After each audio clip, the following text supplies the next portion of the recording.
Mic check 1 2 1 2. Mic check 1 2 1 2. How we doing, people? How are we doing? Let's get everybody in the chat, man. Mike D's right here.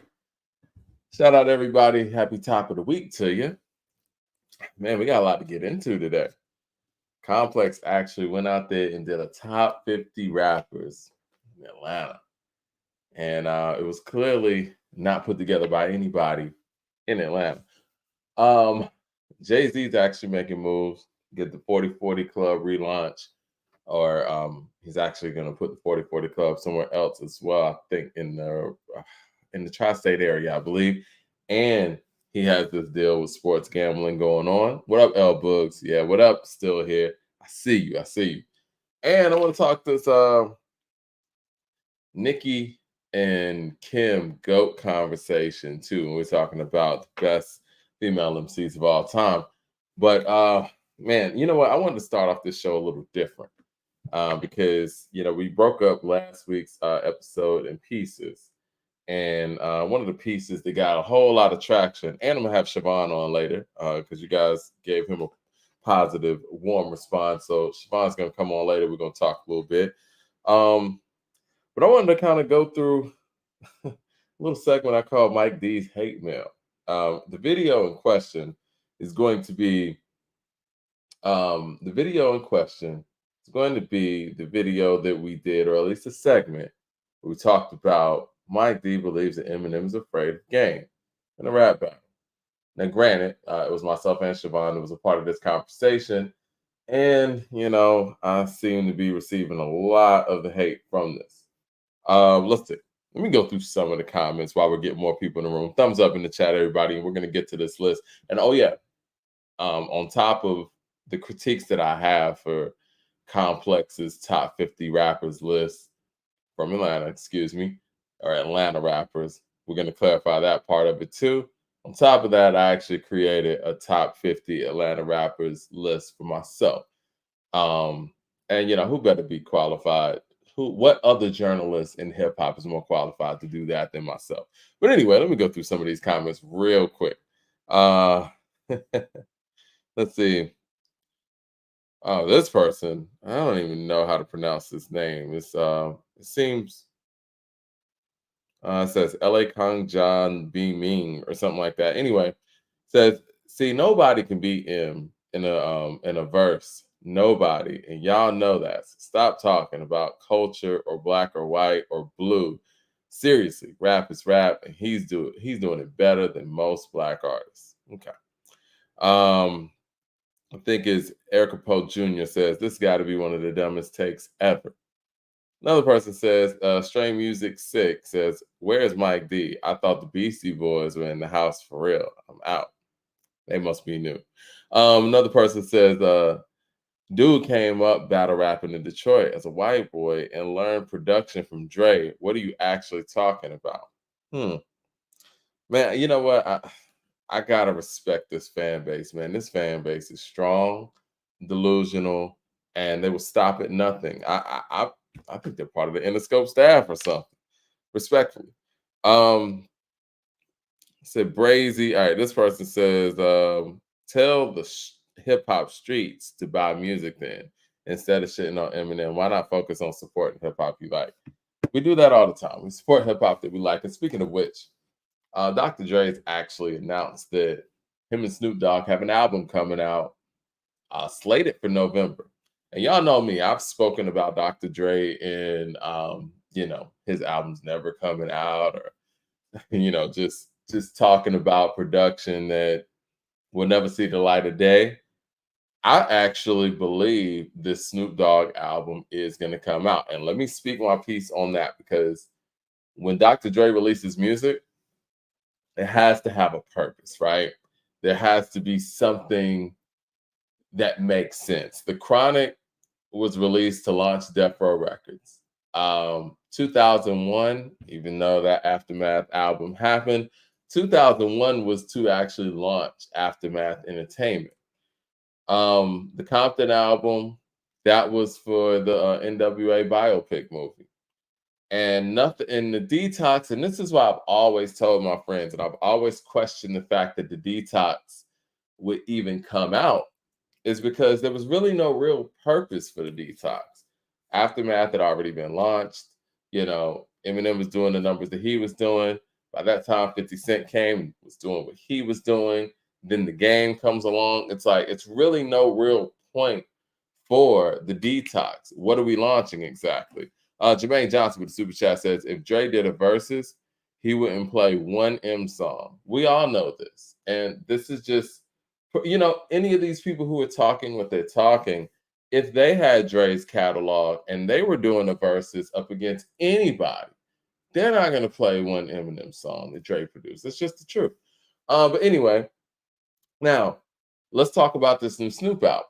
Snoop is coming off of the heels of the Olympics, where he was the belle of the ball at the Olympics. Dr. Dre and Snoop went out there and performed at the close of the Olympics. The Olympic Games are going to be in Los Angeles, California in 2028. This is my theory. And as you guys are going to see, I have a lot of theories this show. But this is my theory when it comes to this new Snoop album. I think that Dr. Dre and maybe, his team, whoever you want to say his team is, they understand how legendary the combination this Snoop Dogg and Dr. Dre is. They just did the Super Bowl not too long ago. They're going to be called upon to basically be ambassadors, if you will, for Los Angeles, California with the upcoming Olympics. I feel like they were somewhat trying Snoop out in Paris, and it was a success. Snoop's a very likable individual. People love Snoop. Snoop is a personality out of this world. I think, and this is just my opinion, they have such a classic catalog together. What would make what they do even bigger by having but having new classic records to perform, or at least newer records that they could add to the mix of the classic records that they have. And in my personal opinion, that's what this new album's purpose is. It gives them enough time for the upcoming years for these songs to actually grow in legacy or not, right? You give yourself a good 3 years to see if these songs can stand the test of time. And if they don't, you still got the old ones to fall back on. But I do think after 30 years, and Dre said this in the interview when he was talking about the album, after 30 years, it's about time for them to come with something new, or at least attempt something new. And he acknowledged the fact that it's been 30 years since him and Snoop made an album together. And with his stardom being the way it to the level that it is, and the stardom where Snoop's level of stardom is, it only makes sense. And they have to come with something. I won't say they have to come with something new, but why not attempt to make something new where you can actually have maybe one or two new songs to add into that arsenal of classic hits that you have? And I think 3 years is a great amount of time to be able to grow the legacy of those songs where they could be added into the mix, where it's not like you're out here trying out new songs. So with that being said, I really think Dr. Dre is really focused on this album. He's speaking highly of the process of this album. He said they got writers in there, they got musicians in there, they got the whole shebang in there. He said that they're fighting for he wants 14 songs, Snoop wants 16 songs. They're clashing on that. It's probably going to end up being 14 songs. 15 songs, whatever. Dr. Dre is in the middle of mixing these records. He said he's on record 11. He needs this mix down done by September so that it can be released in November. You know what else came out in November? Doggy Style. So yes, I believe this record's actually coming out. This is a little different than any other proposed Dr. Dre effort that we have received in the past, or not delivered upon. So this is Mike D talking, a person who doesn't believe that any Dr. Dre stuff is coming out. I actually believe this one's coming out. He was very believable in how he was presenting this, and the purpose of it all makes sense actually. Hold on, it looks like some people's stuff is frozen on my end. You guys see me? We live? We good? We good? Hold on. YouTube. And yeah, thumbs up in the chat, everybody. But yes, I believe this one's actually going to come out. And I think that it's actually going to be pretty good. With the Pete Rock and Common album that we got out there. That's my album of the year right now. But if this Dr. Dre and Snoop album comes together like they're saying it's going to come together, I'm sorry, that's going to be my album of the year pick. I mean, I just you can't go against Snoop and Dre. I want to be perfectly honest and perfectly real here, and I don't know if anybody would object to this, but Dr. Dre and Snoop, in my personal opinion, are the best producer rapper combination that hip hop has ever seen. And I don't think there's anybody's catalog, even though their catalog is very small. I don't think there's anybody that I would put up against that combo. And with that being said, and even though we haven't heard them together in 30 years and they got some big shoes to fill, I can't help but think that this is going to be album of the year. It's a whole lot riding on it. It's a whole coast riding on it. Snoop is a lot has changed since Doggy Style. And, I think Snoop's one of the most collaborative MCs that we've ever seen, and Dr. Dre is the greatest hip hop producer of all time. So they can have their pick of the litter of who is going to be involved in this project, who's going to collaborate on this project. I would like for them to keep it, very dog poundish if they, choose to. But if they don't choose to, it's just wide open. They can do anything. This album right here has literally no limitations, no budget constraints. We saw what Snoop was able to do with the Olympics financially. We know what Dr. Dre brings to the table financially. There are no constraints with this. And relationship wise, come on. You know what I'm saying? And we're talking about schedule wise, studio wise. Come on, y'all keep showing Snoop at the Olympics. Y'all think that was something.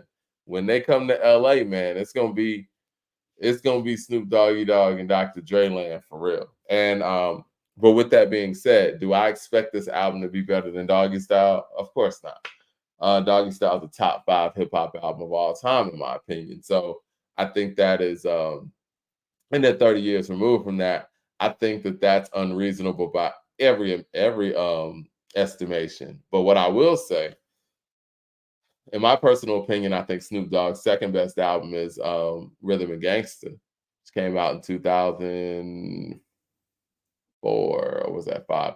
One or two. I think 2004. I think that the album should be better than Rhythm and Gangsta, and Rhythm and Gangsta is a very, very good album. Um, yeah, Rhythm and Gangsta is dope. I listen to it to this day, and I think that is a really big hill to climb in itself. But I do think that based on who they are, what the stakes are, and what they've become in their career and what they've been able to make together over the course of their career, because they have collabed together since Doggy Style. I don't think that it is asking too much to say this album should be better than Rhythm and Gangsta. Um, and it's Dr. Dre and Snoop. What else can you ask for? What do you guys think? Do you guys think that they're gonna knock it out the park? Do you think this album's even gonna come out? You think that I'm just tripping, or and you think Dr. Dre's making up stuff, or you think this album's actually gonna drop? Because listen, I'm totally convinced that this album's coming out, and I think people should be a lot more excited about it than they actually are. I think what Dr. Dre's done over the years is the fact that he's kind of got that reputation that albums that are talked about never see the light of day, that people are skeptical about the fact that it may even come out. This one's coming out. This one makes sense. It has a purpose. We know Snoop works. Snoop puts out music, and if Dr. Dre is willing to go out here and do interviews with or whoever he was interviewing with, and actually talk about dates, and actually talk about the mixing process, actually talk about the number of songs, I'm gonna have to believe this one's actually coming out.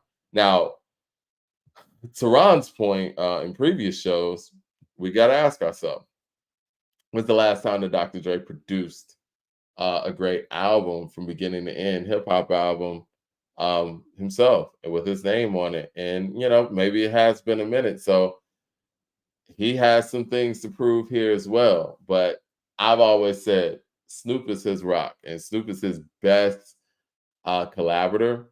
Snoop is his diamond in the rough.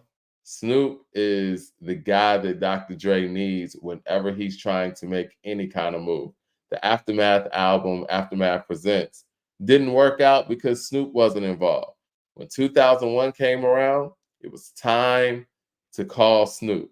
Who did they have on that first single, Still DRE on the hook? Even though Jay wrote the song, you had to have Snoop there. And even outside of Still DRE, the plan was for the next episode to be the first single. Who's on that? Dr. Dre needs Snoop when he's rolling out something big musically. And for them two to be in this position to do this on this calendar year with the Olympics coming up in 2028 in Los Angeles, I truly believe this one's going to drop for sure. Hold on, let me get this link going. I'm about to talk. I'm about to talk about this complex list. I know that's what y'all came here to hear me talk about because my city, man. I had to wear the A-Town hat too, man. Let me get this link over to Siobhan so I can go ahead and cook real quick. Yes, yes. Shout out to everybody out there. Shout out to the West Coast, man. I know y'all excited, man. This is it's a big deal. Or is it a big deal? Or has the West Coast moved on to other generations? And this right here is just something that should have happened a while back. I would love to hear y'all input on that. Somebody in the chat says Dre Wash. That's crazy to me. But hey, we're gonna see. We are going to see. We're gonna see in November, hopefully. And I think that the time for pushing albums back and pushing efforts back, it's over. That's not gonna happen anymore. All right, let me pull this complex list up. And I want to talk, I want to speak to the list. And speak to some of the things that Killer Mike said about the list. Because Complex actually interviewed Killer Mike, who was actually at number 14 on their list, and asked him about what they thought about the list, or what he thought about the list, excuse me. But let me go ahead and go through Complex's list. So Complex says top 50 Atlanta rappers of all time. They got Lil Nas X at 50, Pee Wee Longway at 49, Saha the Prince at 48. We got Trouble, then we got Rich the Kid, K Camp, a little Scrappy, B.O.B. at 43, OJ the Juice Man at 42. You know, the disrespect of putting B.O.B. behind OJ the Juice Man is just wild. No disrespect.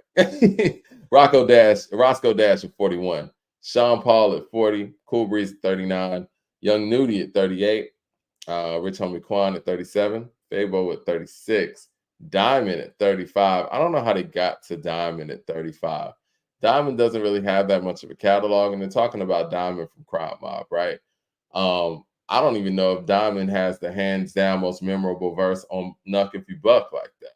But having her at 35 and even Fabo at 36, somebody could say, geeked up and things like that when it comes to Fabo and just his contributions on Laffy Taffy or whatever. But there's really no basis for that. We got Bankroll Fresh at 34, Childish Gambino at 33, which is interesting. We're gonna talk about that. Big Gip at 32, Lisa Left Eye Lopez at 31. All right, Lisa Left Eye Lopez, respectfully, at 31 is ridiculous. And I love Left Eye. First of all, she's from Philly, and we're gonna talk about people who came to Atlanta a little later or who might be from other places and kind of made their name in Atlanta.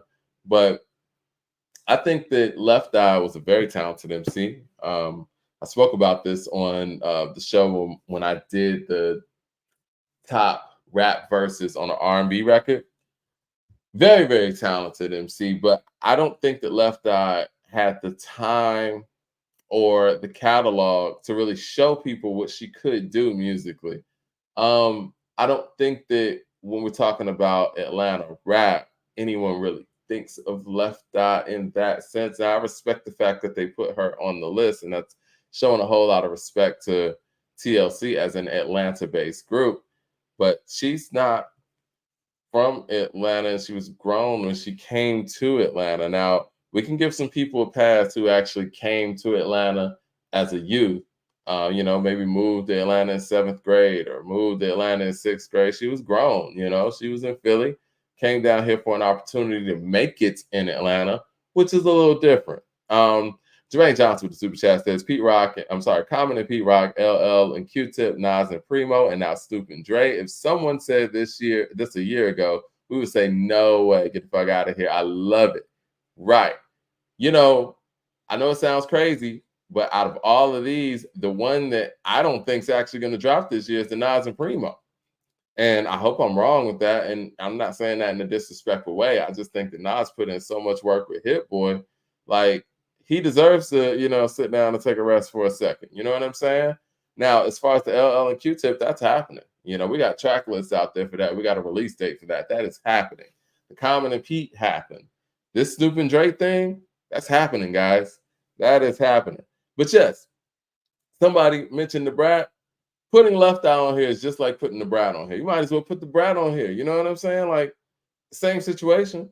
Then they got Pastor Troy at 30. Then they got Young Dro at 29. Listen, I love Young Dro, and I actually have Young Dro rated pretty high on my list. Thumbs up in the chat, everybody, because I want to get this conversation going. I got Young Dro ranked pretty high on mine, and I'm gonna speak to it and as to why, but there's no way in the world you could put, if you were here in Atlanta, that right there let me know that whoever put this list together, they weren't here. There's no way in the world you could put Pastor Troy behind Young Dro. And you weren't here. You couldn't have been here. And I'm not even a Troy fan like that. I wasn't a Troy fan like that. And I don't really go back and listen to Troy's music like that. But what I will say, that man had a hell of a fan base. He had this city locked down. And anybody who was coming out with anything at that time, from T.I. to Ludacris and all of these guys, you needed Killer Mike too. You needed to collaborate with Pastor Troy to get a buzz in the city, to get play in either the club, radio, or whatever, to get people behind you. Like, Killer Mike had to get Troy on the record. T.I. had to get Troy on the record. Ludacris independently had to get Troy on the record. Lil Jon had to get Troy on the record. That's what Troy was to the city. When he dropped No More Playing GA, man, and he went out there and was I don't want to say headlining Birthday Bash, but he was the most memorable moment of Birthday Bash. He had the city. There's a few people who had the city, and he's one of them. And so that's kind of what I factored in too when I put my list together. People who actually had the city. So yes, they got Young Joe at 29. They got Soulja Boy at 28. Man, like, again, man, Soulja Boy's not really from here like that, but we'll address those things. 27, they had JID. I like that. MC Shadi at 26. That's interesting, but we'll talk about that too. Lotto at 25. Lil Yachty at 24. I want to say this about Lil Yachty. Lil Yachty went to my high school. And when we talk about Pebblebrook High School and our graduates, he might be the most famous Pebblebrook High School graduate that there is that I could think of. Yeah. Lil Yachty has grown as an artist over the years. But in my personal opinion, maybe I just don't get it. I think Lil Yachty's one of the worst rappers to ever do it. And I don't mean that disrespectfully. I just don't see the appeal. I see him growing musically, but if we're talking about rap wise, I mean, the best thing Lil Yachty has going for him is he has an okay rap voice. His delivery never has been on point. Lyricism's never really been on point for me. Songs themselves, they are what they are, but the rap skills just aren't there. We talk about, being able to, I don't want to say dominate lyrically or whatnot. Hey, what up, everybody in the room? OG with the super chat says, why isn't Kanye on the list? He was born in ATL. Yeah. Nah, man, we can't do that. We can't do that. It's kind of, and I think that needs to be covered too. It's not really where you were quote unquote born. Because you know what? I learned today when putting together the list. What's his name? Shoot, from Detroit. I'm tripping. This is the stuff that happens when you're on live. Hold on. Y'all are gonna kill me too when I say this. You're gonna be like, what? Hold on.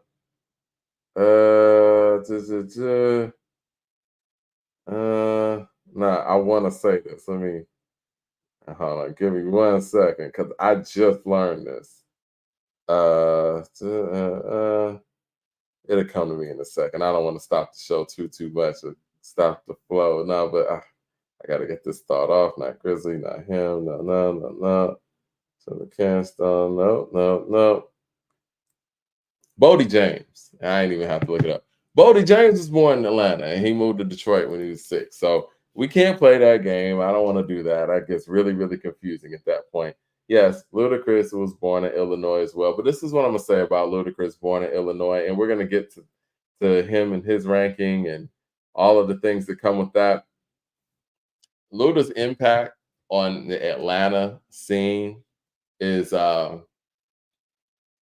it's something that is historic. Ludacris, yeah, might not have been born in Atlanta, but what he's contributed to Atlanta's hip hop scene, Atlanta radio, he he represents Atlanta heavy. He has contributed a great deal. They say that Luda actually came down here when he was like in 7th grade, right? So in high school, Luda was staying off of Old National, off of Creel Road, actually. Shout out to the people on Old National, Creel Road. Guy I grew up with, I was in a rap group with. His older brother actually stayed a few doors down from Luda's father or whatever, off of Creel Road. Shout out to Rod. And we would see Luda when he was actually on radio. And at the time, we didn't know this, we were kids.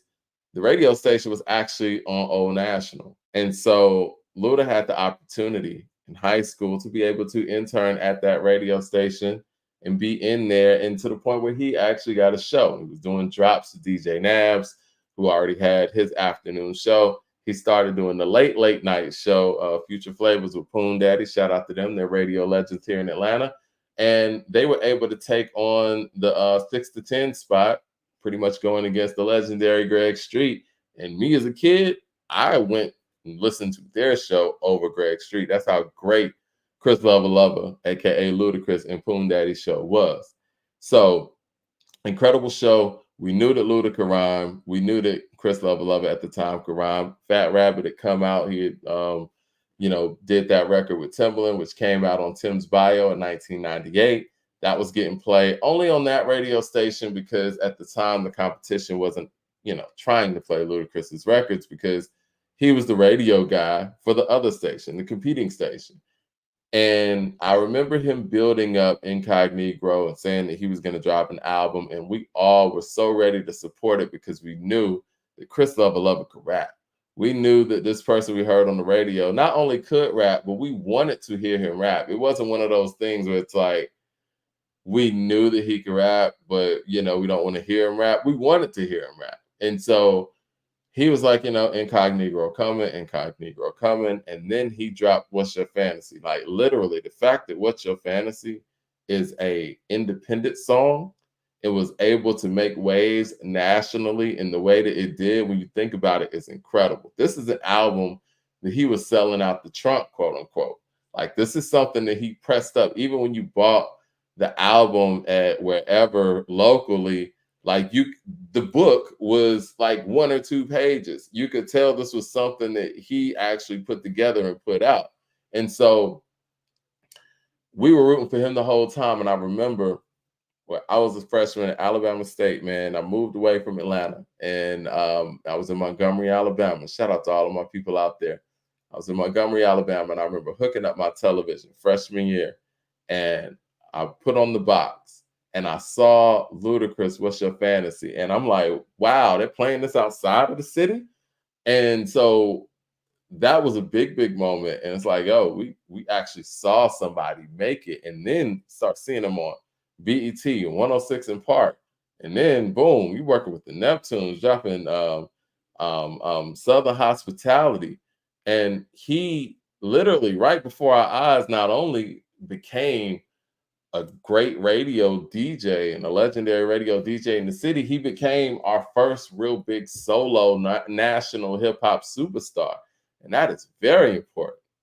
And not only that, he actually showed a path to making it nationally because, Outkast and Goody Mob, they were already legends to us and their story had been solidified, but Luda's kind of showed a new way to make it. The truth is he's the reason why I actually went in radio in the first place, because I saw a path through the way that he did it. And he created that path and created that lane, which is extremely important. Without Luda, things are very different. And I remember even Lil Jon and East Side Boys and all of them, they kind of were able to, I don't want to say piggyback off of the success that Luda was creating, but not only was Luda a national success, he was still working with people in the South on production. He was still working with DJ Paul and Juicy J. He was still working with um, the Medicine Men and people over at No Limit or whatnot.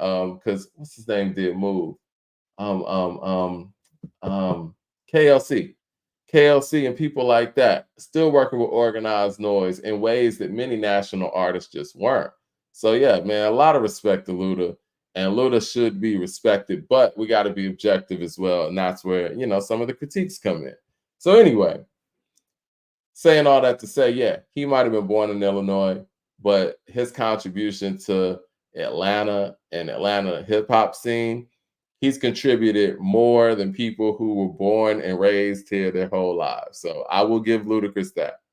Um, let's see. I was at Yachty. Okay, Yachty at 24. Waka Flocka at 23. Shawty Low at 22. Kilo Ali at 21. Gunna at 20. Takeoff at 19, Lil Jon at 18. A lot of people had a problem with Lil Jon being at 18 because Lil Jon really doesn't rap, right? I'll get to that. I didn't put Lil Jon and East Side Boys on my list. Siobhan has an issue with that. We're gonna talk about that when he gets on. Jermaine Dupri at 17. Got love for Jermaine Dupri. Jermaine Dupri is one of our most important people in this city because Jermaine Dupri's impact on Atlanta hip hop is the fact that he actually gave us a national avenue, if you will. I don't feel like Jermaine really contributed too much to the local side of things until he put on Young Bloods and Bone Crusher and Never Scared. I think that was pretty big. But again, we're talking about the early 2000s at that point. As T.I. famously said on In the A when he was talking about Jermaine and Luda probably too. So what's all this yo, yo, yo, yo, yo? That's an Atlanta song. So there was a divide out there when it came to Jermaine's approach and Atlanta's and I don't say Atlanta artists' approach, but people like an Outkast's approach or people like a Goody Mob's approach. Their approach was to keep it very Atlanta and let the rest of the nation really buy into Atlanta. And I think that Jermaine's approach was to kind of assimilate Atlanta culture in a way that the East Coast could take it in. But Jermaine was living in New York at the time, so I get it. It makes sense. It was business too. So Jermaine Dupri at 17, and I'm just gonna say this as a rapper, Jermaine Dupri's not on my list. I mean, he would be as a figure or as a mogul or as a producer. Then I got CeeLo Green at 16. My thing is, if we're gonna single out CeeLo as an individual, can't have CeeLo at number 16. There aren't 15 better rappers than CeeLo Green, CeeLo Goody, whatever you want to call him. For people to hold Andre 3000 so high as an individual MC and not do the same thing for CeeLo, I find it extremely interesting because it could be argued that bar for bar, CeeLo could be a better rapper than Dre. He could be a better writer than Dre. I think that Dre has a better rap voice and probably a better flow than CeeLo. But as a point blank lyricist, it's hard to find a Dre verse that would be better than CeeLo's verse on Decisions by not by I don't know what I'm talking about. It was on the somebody help me in the chat. LP with the super chat says this is the best hip hop artist or MC. Some don't belong. Probably, it's complex. They're probably just talking about artists, right? But yes, decisions. Goody Mob on what was that, guys? I'm having a brain freeze right now. Hold on, what was that? Y'all gonna make me sit here and decisions and Goody. That was on Goody. Because I want to be accurate here. Yes, yes, yes, yes. Soul Assassins. Yeah, sorry about that. But yeah, Goody Mob song, Soul Assassins. CeeLo has the last verse on Decisions, Decisions. If you never heard that verse, you need to go check it out. Or CeeLo's song, Big Old Words, from his debut album, CeeLo Green's Perfect Imperfections. Or if you want to go to Goody Mob albums, and well, you know what? We ain't even got to go to Goody Mob albums because even on Southern Playlisted, who has the best verse on Get Up, Get Out? It's CeeLo. CeeLo's verse is better than Dre's. It is what it is.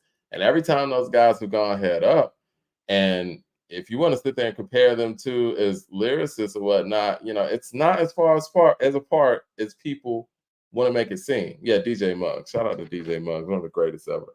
So yes, I think it's very interesting that people put Dre up so high, and he doesn't have a solo catalog at all, whereas CeeLo has more of a catalog and even has some solo rap stuff, but doesn't get that level of consideration. You remember when CeeLo got on Dro in the Wind?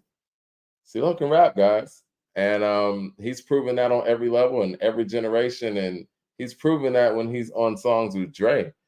I mean, even if we talk about thought process, I know Dre's verse is a standout because of how it was delivered and how it was put together, and the fact that there was a ride out and the beat came out and all of those things. But when you think about it, you think about CeeLo's verse, where it's like, sometimes I don't even know how I'm gonna eat. About $20 away from being on the street. Shit, might see a nigga on TV. The hell, it's almost like I'm rapping for free. That little money be gone.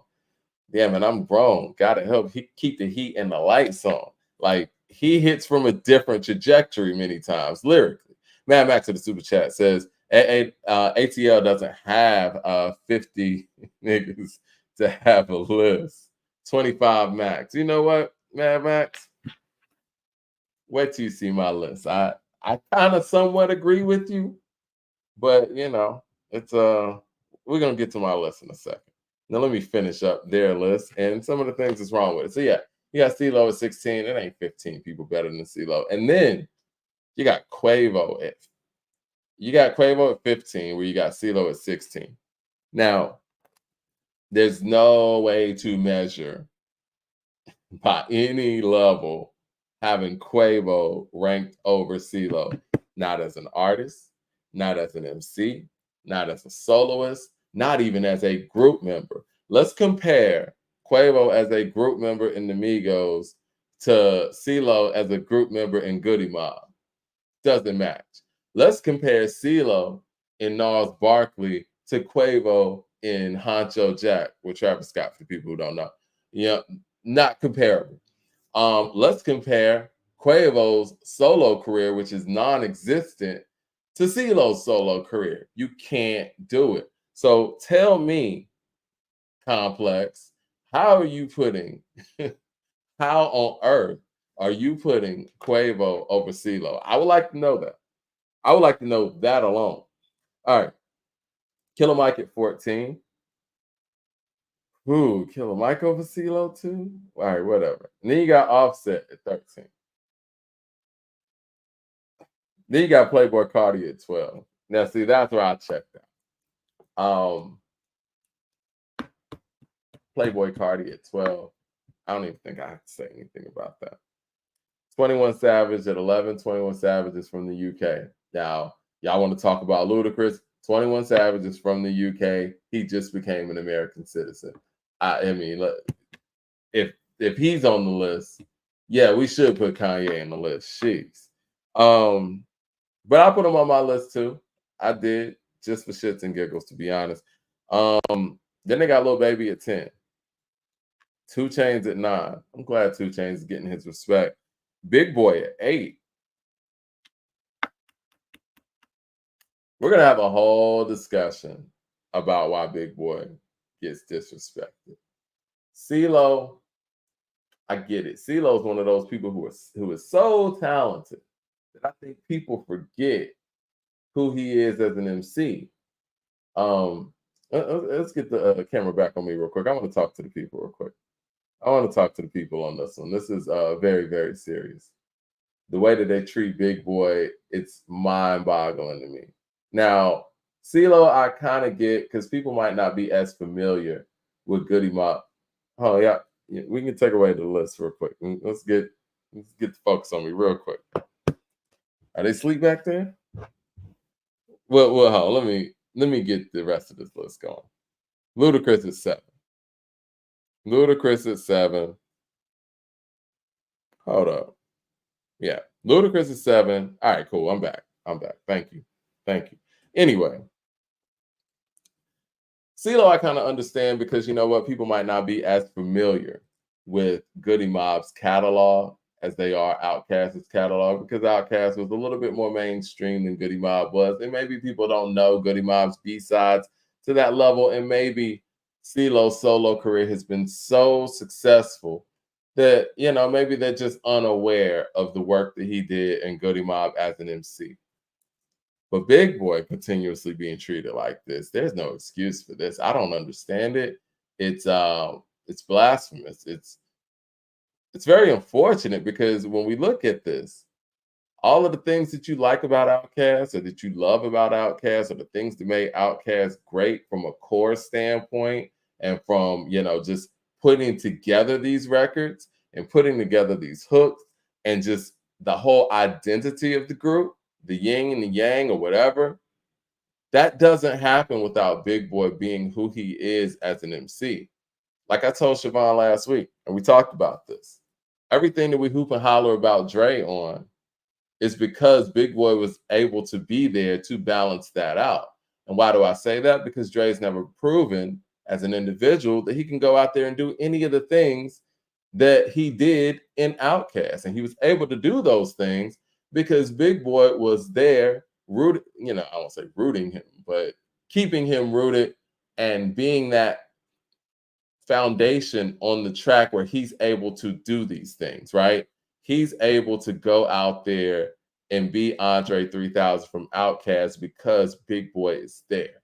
And Big Boy is doing what he's doing. Big Boy is able to jump on Bombs Over Bad Dad. Big Boy is able to do any record and some that Dre is on. And that's the weird part about it because anybody who actually listens to an Outkast album or who follow Outkast's career, you know there are records that Dre ain't gonna get on. Dre's not on Slump. That's not his lane. Dre's not on West Savannah. And when we talk about like ATLians, Dre's not on Decatur song. Dre takes songs off. And I mean, you know, I get it. You pick your spots, but Big Boy never picked his spots. Big Boy's jumping on Slump. Big Boy's jumping on Skewered on the Barbie. He's jumping on Rosa Parks. He's jumping on all these different sounds and sonics and all of these different lanes and anything, everywhere that Dre wants to take it, Big Boy's going. But Dre's not going where Big Boy's taking it. And I mean, we got to give Big Boy credit for that. And it's so unfortunate that for whatever reason, people don't want to give Big Boy that type of credit. And we're gonna have a more drawn out discussion about that in a second after I get through this list. But I do want to talk about the disrespect that Big Boy continuously gets, and I think that this shit needs to stop, and it needs to stop before Outkast gets in the Rock and Roll Hall of Fame because they're getting there. You know, because in a minute they're going to be talking about putting Andre 3000 in the Rock and Roll Hall of Fame and not Outkast, right? Mad Max in the super chat says, "Don't hate on Playboy, Mike and Lil Baby. It's not over 21." I mean, I'm with you on that too. I've always said that. All right, so Big Boy at 8, Ludacris at 7. Listen, I mean, if we're separating people and we're putting individual soloists out there, I could see you saying, all right, Ludacris over Big Boy. But if we're factoring in Outkast's catalog and Big Boy's catalog, there's no way on earth. There's no way. You know what I'm saying? Like, do we truly believe that Luda could make the records that Big Boy was a part of with his Outkast catalog and his solo catalog? I don't. I do think Big Boy could have made the records that Luda made. I mean, and it is wild, man. Like, as a person who grew up here and who saw the whole thing happen in 1999 and 2000, or let's just say 2001, somebody told me that Ludacris is better than Big Boy. I'd be like, "You crazy? Who you talking about?" Anyway, Young Thug at 6. I don't know how to feel about that, but I had Young Thug ranked pretty high too because the impact, and he got a lot of kids out here. Jeezy at 5, Gucci Mane at 4, T.I. at 3, Future at 2, and Andre 3000 at number 1. DJ Bruce Almighty with the super chat says, I get it. If I'm being honest, Big Boy solo albums are just okay. I think Bun B solo albums are better. He's dope, but he didn't shine alone. Did Andre ever shine alone? And that's a real question. It's not hyperbole. Did Andre ever shine alone as an MC? Not as a singer, not as a melodic artist or whatever we want to call it, as an MC, as a rapper, as somebody who is going to give you 3 verses and a chorus from beginning to end and keep your attention. We're not going to sit here and act like Rosa Parks is 2 Andre verses and a hook. We're not going to sit here and act like Miss Jackson is 3 Andre verses and a hook, because it's not. I find it interesting that nobody wants to give Big Boy credit for Outkast's catalog, but they want to give Andre full credit for Outkast's catalog when it's very clear when we go through their catalog from Elevators to Rosa Parks to shit, Ain't No Thing, all of this stuff. These are Big Boy's hooks. You know what I'm saying? Like, they are. And many of your favorite Outkast records, if you really break these records down, yeah, this is probably Big Boy. You know what I'm saying? Andre came in, did what he did on the record, and that's great. But we're not going to sit here and act like Outkast's catalog is attributed to one person and one man. I have no problem with who. How else? You know what? I do have one problem. I mean, I understand why they got Future at 2. Future is always hard to rank, and I'm gonna get to that in a second. But let me go ahead and get to my list, because I could go on a whole tangent. Y'all understand how I feel about the whole thing where Andre is just being pulled out as the individual. Andre being the greatest rapper according to Complex, um, in Atlanta history, and he doesn't have one single song with 3 verses and a hook. I think it's just inaccurate. There's no way you can measure that, and I think it's disrespectful to people like Ti, who has a catalog in the way that he has, and has continued to elevate as an MC, and who actually changed things as an individual MC. He changed the market. I remember where people out there, trying to be Pastor Troy, trying to be, Lil Jon. When he came with trap music, T.I. that is.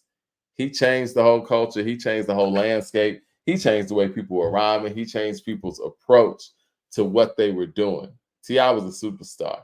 And he did it not out the gate in the same way that Luda did it, but he went out there with his debut. It didn't connect in the way that, Arista thought it was going to connect. And he took it to the streets. He started over. He hit the reset button. He changed up his style a little bit. He made it more street. One of the genius things T.I. did that he doesn't get a lot of credit for. On that I'm Serious album, there was one song that actually connected. And it's funny, man. I remember being like at Club Envy on Spring Street, and they would play Dope Boys in the Trap. It was the only record from I'm Serious that was getting burned like that. It was getting more burned than the Neptune produced record with Beanie Man, the I'm Serious song. Pussy Pumper #1 was getting some burn on radio or whatever, but Dope Boys in the Trap was the record that from the I'm Serious album that actually was getting burned in the streets of Atlanta. And what he did, what T.I. did was, you know what? This is the record that's working. I'm gonna double down on this.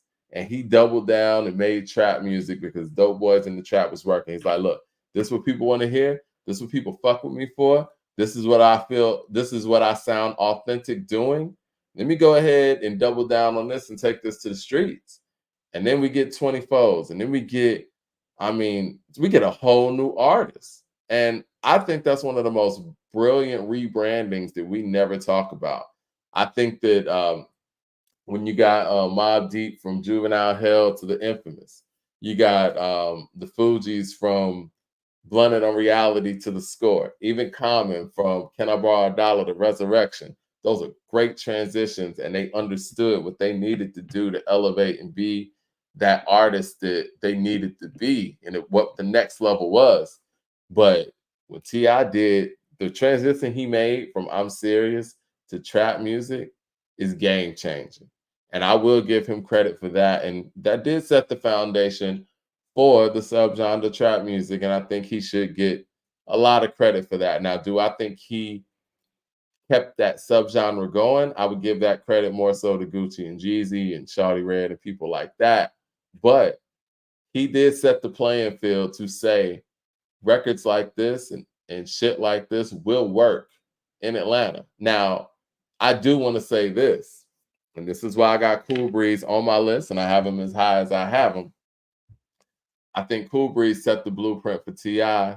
to make trap music. I think East Point's greatest hit before trap music dropped was the best solo rap album that I've ever heard out of Atlanta. And I think that that dope boy talk that T.I. was able to hone in on, Cool Breeze did it first. Now, granted, I think T.I. ended up doing it better because he just had more range and, he was able to study and take it from his own approach and utilize his own talents with it.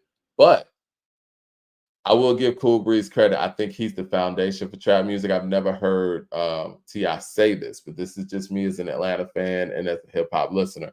Jermaine Johnson with the super chat says, unfortunately, continuing to rap kind of hurt Big Boy's legacy. It's not right, but it's true. Now, the perception is Big Boy couldn't make a classic album without Dre, but many assume that Dre could have. And see, that's the thing that we got to stop doing in hip hop. We give people points for not trying. I'm not going to sit here and rank you on something that never happened. You know what I'm saying? Like, we do this with Lauryn Hill all the time. I love Lauryn, and obviously, Lauryn's talent is through the roof, always has been. But we can't sit here and act like she made a rap album. She never did. But even with that being said, the Miseducation of Lauryn Hill is a classic album, top to bottom. Many people will consider it more of an R&B album, but she got some rap moments on there, some great rap moments. She got Final Hour, her verse on Everything Is Everything, Lost Ones. Doo-Wop is a top 50 hip hop song all time, in my personal opinion. And she's spitting bars on there. Dre ain't even got that. Dre doesn't even have that. And that's the part. It's like, yeah, Dre has more of a catalog if you talk about what he did with his group. But if we talk about individual rap performances and rap greatness, Lauryn has that in spades over Dre. And Dre never gave us any of those things. We can only imagine what Dre could give us. And 30 years in the game, I mean, it just is what it is. You can't do it, or you won't do it. And either way, it never happened. And as great of a talent as Andre 3000 is, and as great of a group member that he is or was, however you want to put it, there's no way that you could be the greatest individual rapper in the city. Now, let me go to my list. I did something on my list that I never do. Thumbs up in the chat, everybody. We're about to get to the real top 50 rappers in Atlanta list. I did something on my list that I never do. And to Mad Max's point, I love my city. I love our scene and everything, but we don't have 50 individual MCs to make a list like that. Because what I noticed when I was going through this, going through our city's history musically and hip hop, was many of our guys were grouped up. And some of the best music that came out of our city, guys were in groups, and it wasn't solo mission stuff. Me including groups on this list is partly Andre 3000's fault. And let me list why. Because I've said on this show before, and I'm not going to be a hypocrite, said on this show before, Andre's not qualified to be on any individual list. And he's not, because he doesn't have one individual song in his whole career to be able to match up against anybody. So I was put with this dilemma, right? Do I make a list of the best rappers in Atlanta and leave Andre 3000 off? I can't do that. That makes the list uncredible, right? And I listened to what Killer Mike had to say when when Complex presented him the list. He said, "You know what? Y'all got Dre at number one. You Dre without Big Boy. What is my computer's talking to me? All right, stop that. Anyway, he said you can't put Dre without Big Boy. It's not right." And I was like, you know what? He is right. Because number one, how are you quantifying the Dre's number one when all of the material that you're basing this off of are Outkast songs when Big Boy's individual greatness is on these records too? And Killer Mike knows the inside. I'm pretty sure Killer Mike was there when they were recording a lot of this stuff. Killer Mike knows how much of a part Big Boy had in putting these songs together. So for him to say these things is very telling. It lets you know how involved Big Boy actually was in these records that people are giving Dre credit for. DJ Bruce Almighty with the super chat says, I made a list too, and I have Outkast at number one too. LOL. Yes, because this is the thing. We have a city that, guys are in groups. How fair is it to say, you know what? We're gonna break up Goody Mob and say I'm gonna do CeeLo, Gip, Cujo, Timo, whatever. When their strongest rap material was Goody Mob as a group and as a collective. Now, what you can deduce from our group is if you want to pull the groups out, there's a ranking of groups. And then if you want to pull the soloists out, then there's a ranking of soloists. But what we're not going to do is just sit here and say, you know what?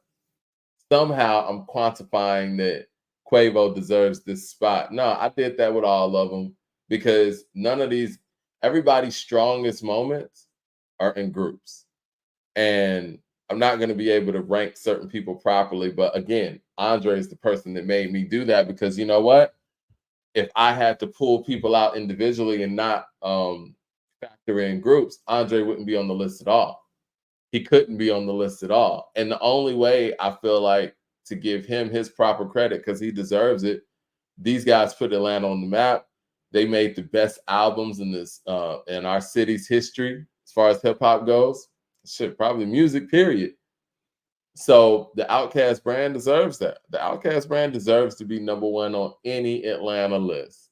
And if we want to talk about best rappers or whatever, yes, that's what it is. And to be perfectly honest, if these individuals would have went off and continued those things as individuals, then yeah, we could actually have that conversation, but that never happened. So I did something I never do because of the curve that I'm grading on when it comes to this city and the music that was made.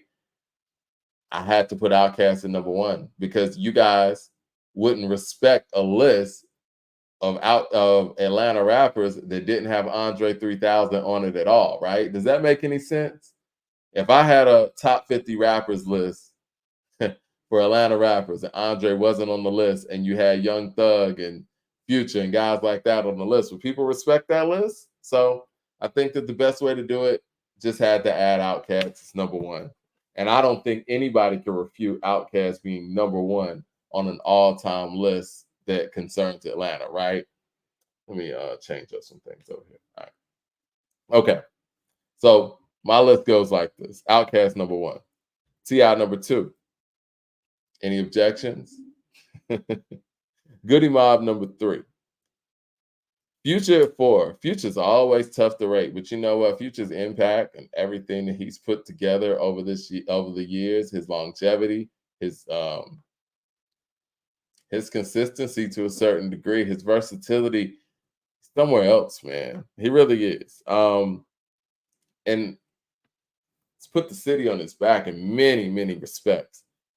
And I know people are gonna sit here and ask, like, look, what were you basing this on?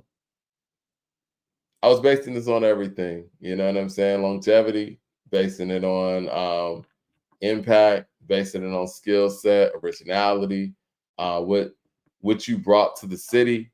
And this is kind of from the eyes of a local. So if somebody out of town doesn't quite understand the list. I get that.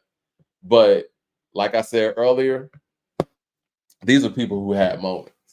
And everybody on this list in the top 10, they actually had moments in the city. Actually, there's one person in the top 10 who didn't have really a moment in the city, but I'll get to him and let you guys know exactly why I got him there. So, Outkast at 1, T.I. at 2, Goody Mob at 3, Future at 4, Gucci Mane at 5. Gucci Mane's high. Gucci Mane had a moment. Gucci Mane has longevity. And I know people sitting here saying Gucci's from Alabama, yada, yada, yada. Gucci is East Atlanta, man. He is East Atlanta. Who's this right here? Hold on one second. I hate when people say. Okay, hold on. Hold on one second, Siobhan. I'm gonna get you on the second. And we got Young Thug at 6. You know what, Siobhan? Go ahead and come on in, man, so we can go over this list together because I want to hear what your issues are. Good, brother. How you doing? I'm good. How you? I'm doing well, man. Happy Monday to you, man. Good to have you back. Appreciate you coming back on the show. Yes, indeed. I was just going over the list, man, and I was prefacing. I don't know if you heard me say this before you got on. I did something that I never do, and it's because of Andre 3000. I don't think Andre's qualified to be on any individual list, but I was faced with the dilemma of putting together a best rappers list from the city of Atlanta without having Andre on it. I couldn't do that.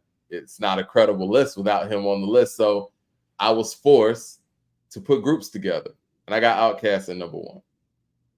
I can't give no argument of them as a group. Yeah, you know, I don't know who will argue that. And then I think T.I. is a perfect number to follow after that as well. So I have no argument on that one. But yeah, I did have pushback on Andre just being an individual solo artist. Yeah. At a number 1 spot, for multiple reasons. What do you think about Goody Mob being at 3? Got Goody Mob at 3. I think Goody Mob doesn't get the credit for as dope as they were as a group and what they brought to Atlanta, and then the tree that extends from that whole Dungeon family. I think Goody Mob deserves to be there. If you go back and listen to their stuff now, you'll see why, especially pertaining to Atlanta alone. So I don't even have an argument with that. You may have people that may debate that as far as mainstream success. But Goody Mob is kind of like that beginning structure to me as far as the breakthrough of lyrical hip hop coming from Atlanta. I'm a nerd out on Goody Mob for a second because they deserve it. They don't get their flowers enough. I'm gonna age myself real quick. I was in 7th grade when Soul Food dropped. I was more of a Goody Mob fan than I was an Outkast fan at that time because at the time Outkast just had Southern Playalistic. And Goody Mob came with Soul Food. They had the singles like Cell Therapy, which I think is one of the most genius first singles ever. Then they had like the song Soul Food itself. Then they had Dirty South. And it's like, bro, what's so genius about Soul Food, and from Organized Noise standpoint, from a production standpoint, Southern Playalistic is big musically, right? Like, you know what I'm saying? You got all kind of live instrumentation, live bass guitars, even got electric guitar solos on Funky Ride. And to me, Organized Noise production really helped carry Andre and Big Boy over, the top on that first album because, they were dope, but they weren't all the way there yet. The production really did a lot. What Organized did with Soul Food, they dialed down their production and they let Cujo, Timo, Gip, and CeeLo speak. And the dope thing about Soul Food, and I think it's probably second best rap album to come out of this city after Kumina, in my personal opinion, it was you got 4 different perspectives on everything, right? Like even when you talk about songs like Guess Who, the song about their mom, like they have 4 different perspectives of that. Cell Therapy, the whole conspiracy theory and all of those things, 4 different perspectives of that. Like these guys are giving their life. And those are some things that we miss in hip hop now because we don't have groups anymore. But you have 4 guys who come in with 4 different styles, 4 different approaches, and 4 different mindsets to take on and tackle each individual subject. And I really credit Goody Mob's approach on Soul Food with getting Andre specifically more serious, in depth with his content, because Southern Playalistic, Outkast wasn't talking about a whole lot, but ATLians, you saw a different Dre, and I think that's the Goody Mob effect. The fact that these guys were taking on very heavy subject matter, and I think that changed Outkast. Even when you look at Get Up, Get Out, I had a conversation with Ray Murray from Organized Noise, and he said that was CeeLo's song. And because Outkast had a deal, it was like, they gave the song to them. That's the deepest song on Southern Playalistic, right?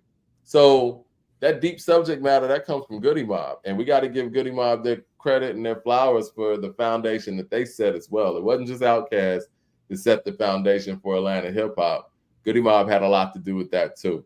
First time I heard the word trap was on Thought Process. That's a Goody Mob song. Say that, yeah. So, them Organized Noise, all of them is more, it's bigger than just Atlanta, just like what they did for the South as far as their introduction. Before that, people thought the South was just booty music, you know what I'm saying? The bass music and all that. And I felt like they did a good job of showing that there's lyricism that comes from the South. So yeah, they definitely deserve to be on there. They are the building blocks for Atlanta and what extends from that Dungeon family tree. Most definitely. What do you think about me having Future at 4? Let me see that top 10. Okay, let's go top 10. All right. 10. We got Future at 4, got Gucci Mane at 5. I got Young Thug at 6. I got Migos at 7, Ludacris at 8, Jeezy at 9, and 2 Chainz at 10. So Future at 4, man. I have a hard time putting Future over Jeezy. Okay. And the reason I said on that, my brother. The reason I say that is because I don't want to be a prisoner of the time with Future. We see how hot he's been in this era and within this generation, and we kind of forget the greatness of Jeezy's run. We had a little bit of that 3-headed monster, in that beginning of that wave of trap in Atlanta. You had the T.I., the Jeezy, and the Gucci, and it's kind of hard to place anybody after that above him. We could talk about how the music hasn't aged after a while, but if we go back and listen to some Future stuff 5 to 10 years from now, we'll probably start having that same conversation as far as content. But one thing I could tell you about Jeezy is he the allure that got us into Jeezy, people will try to say, oh, that's not the same Jeezy that we're hearing now from back then. Well, it's not supposed to be. We're supposed to see that growth in the music. And although Jeezy's trap in every sense of the word, when you listen to his albums, as far as content, it still seemed like he's walking a tightrope between glorification of the game and then the down parts of that game. And we've seen a lot of that on the second album. But then I believe Recession is a classic, So, and I still feel like album-wise, Jeezy has the albums that surpasses Future. I feel like Future had great mixtapes. He had the club. He had his moment. He's still going. But I feel like Jeezy's career can't be compared to Future. I feel like Jeezy's run is a little bit more important to Atlanta than Future's run, to be totally honest. Now, do you think that well, I will say this, Jeezy connected with people, and I think that's why whenever Jeezy's name is brought up, it's always, people are fighting for Jeezy. They want to make sure that, Jeezy gets his proper props because he connected with people. Now, where did the connection, I guess, kind of stray off? And I got a 2-part question here. Do you think that the connection strayed off? And if so, where? And also, do you think that, if we were going 20 songs deep, that Jeezy would beat Future in a song-for-song matchup? So, to answer your first question, I feel like the idea of Jeezy's music strayed away from the mainstream once we seen the new ushering of the new wave of what we deem popular now.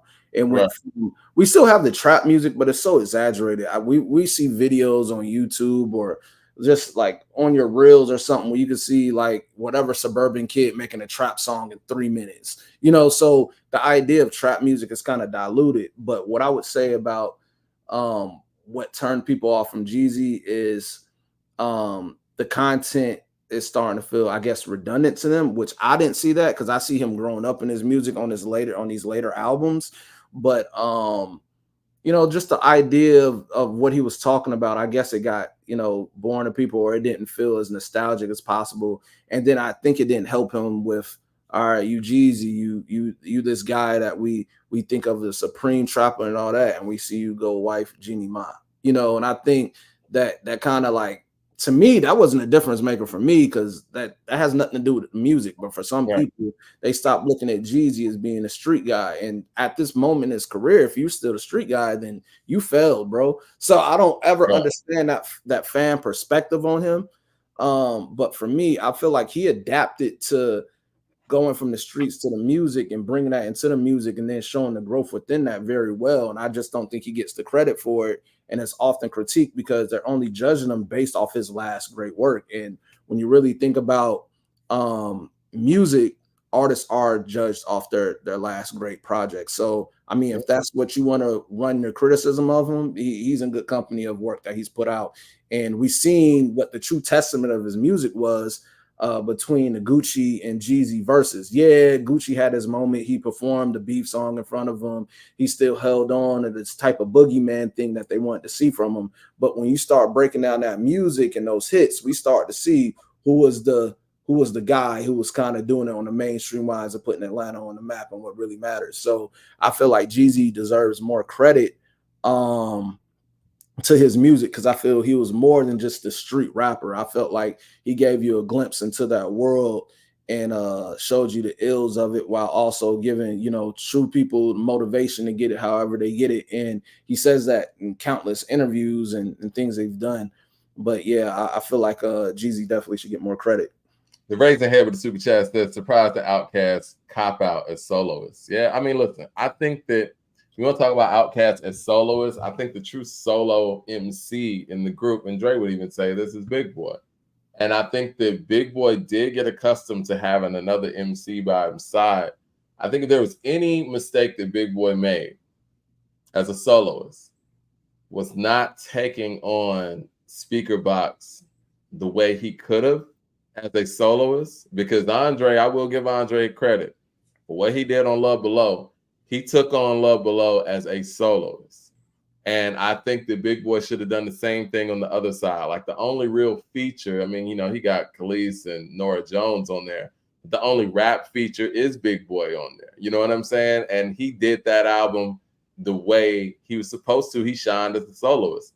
I don't think Big Boy did the same thing on Speaker Box. I think he was, I don't know if it was a mission to try to launch Killer Mike at the time, but it was almost like Killer Mike was his other half in a way. It was, since Dre wasn't there anymore. You know what I mean? And I think that was a one opportunity that Big Boy had to kind of, show people that he is that solo MC, because none of the separation talk started happening until Speaker Box Love Below. Before then, you either had, you were either more of a Big Boy guy or Andre guy. You know what I'm saying? Like, but after that, things kind of start, okay, Andre 3000. Go ahead. You want to know what, Mike? I don't think people separate it from who's better or worse between those two, or even around that time or Speaker Box Love Below. I felt like that started to happen when you start seeing them kind of venture away from being seen as a group, and then you hear those rumblings of them parting together, and then you have, them still doing songs together, but still not putting out work together. So you can go to the International Players Anthem, and that's when you start having those conversations, from how Dre started off that verse, but then Big Boy kind of had a verse in that song, but the conversation is always between Pimp C or Dre, who had the best. But like that takes me back to my thing about when you really break down Outkast music and you really listen to their words, who really did have the one up on each other as far as verses. And I think that conversation about who's better didn't happen until around that guest track, because we've always listened to Outkast together, but I think after Speaker Box Love Below, even when they're on the same records together, you start looking at them separate because you knew there wasn't going to be any further Outkast music going. What So Andre did a great job of was making us want more of him rhyming. So he gave us less, right? Like, and when he did show up, he showed out. And I will give Andre that. Whenever he did show up to do a verse, whether it was on Speaker Box Love Below, because even with the Love Below, his verse on Happy Valentine's Day is pretty dope. His verse on the Day in the Life of Andre Benjamin, dope. Verse on Spread, dope. Like, so he never lacked whenever he came forth with the verse. Now, he might give you 3 verses on a whole album, not a whole song. yeah, But whenever he shows up, he's going to give you that international players anthem. Because at the yeah, time, whenever he did do a feature, Khalees Millionaire was like, I want to hear Dre rap. So he made his rapping more of a timepiece where it was like, okay, you're waiting to hear him rap, where as opposed to, Big Boy at the time who's being the MC doing what he's doing.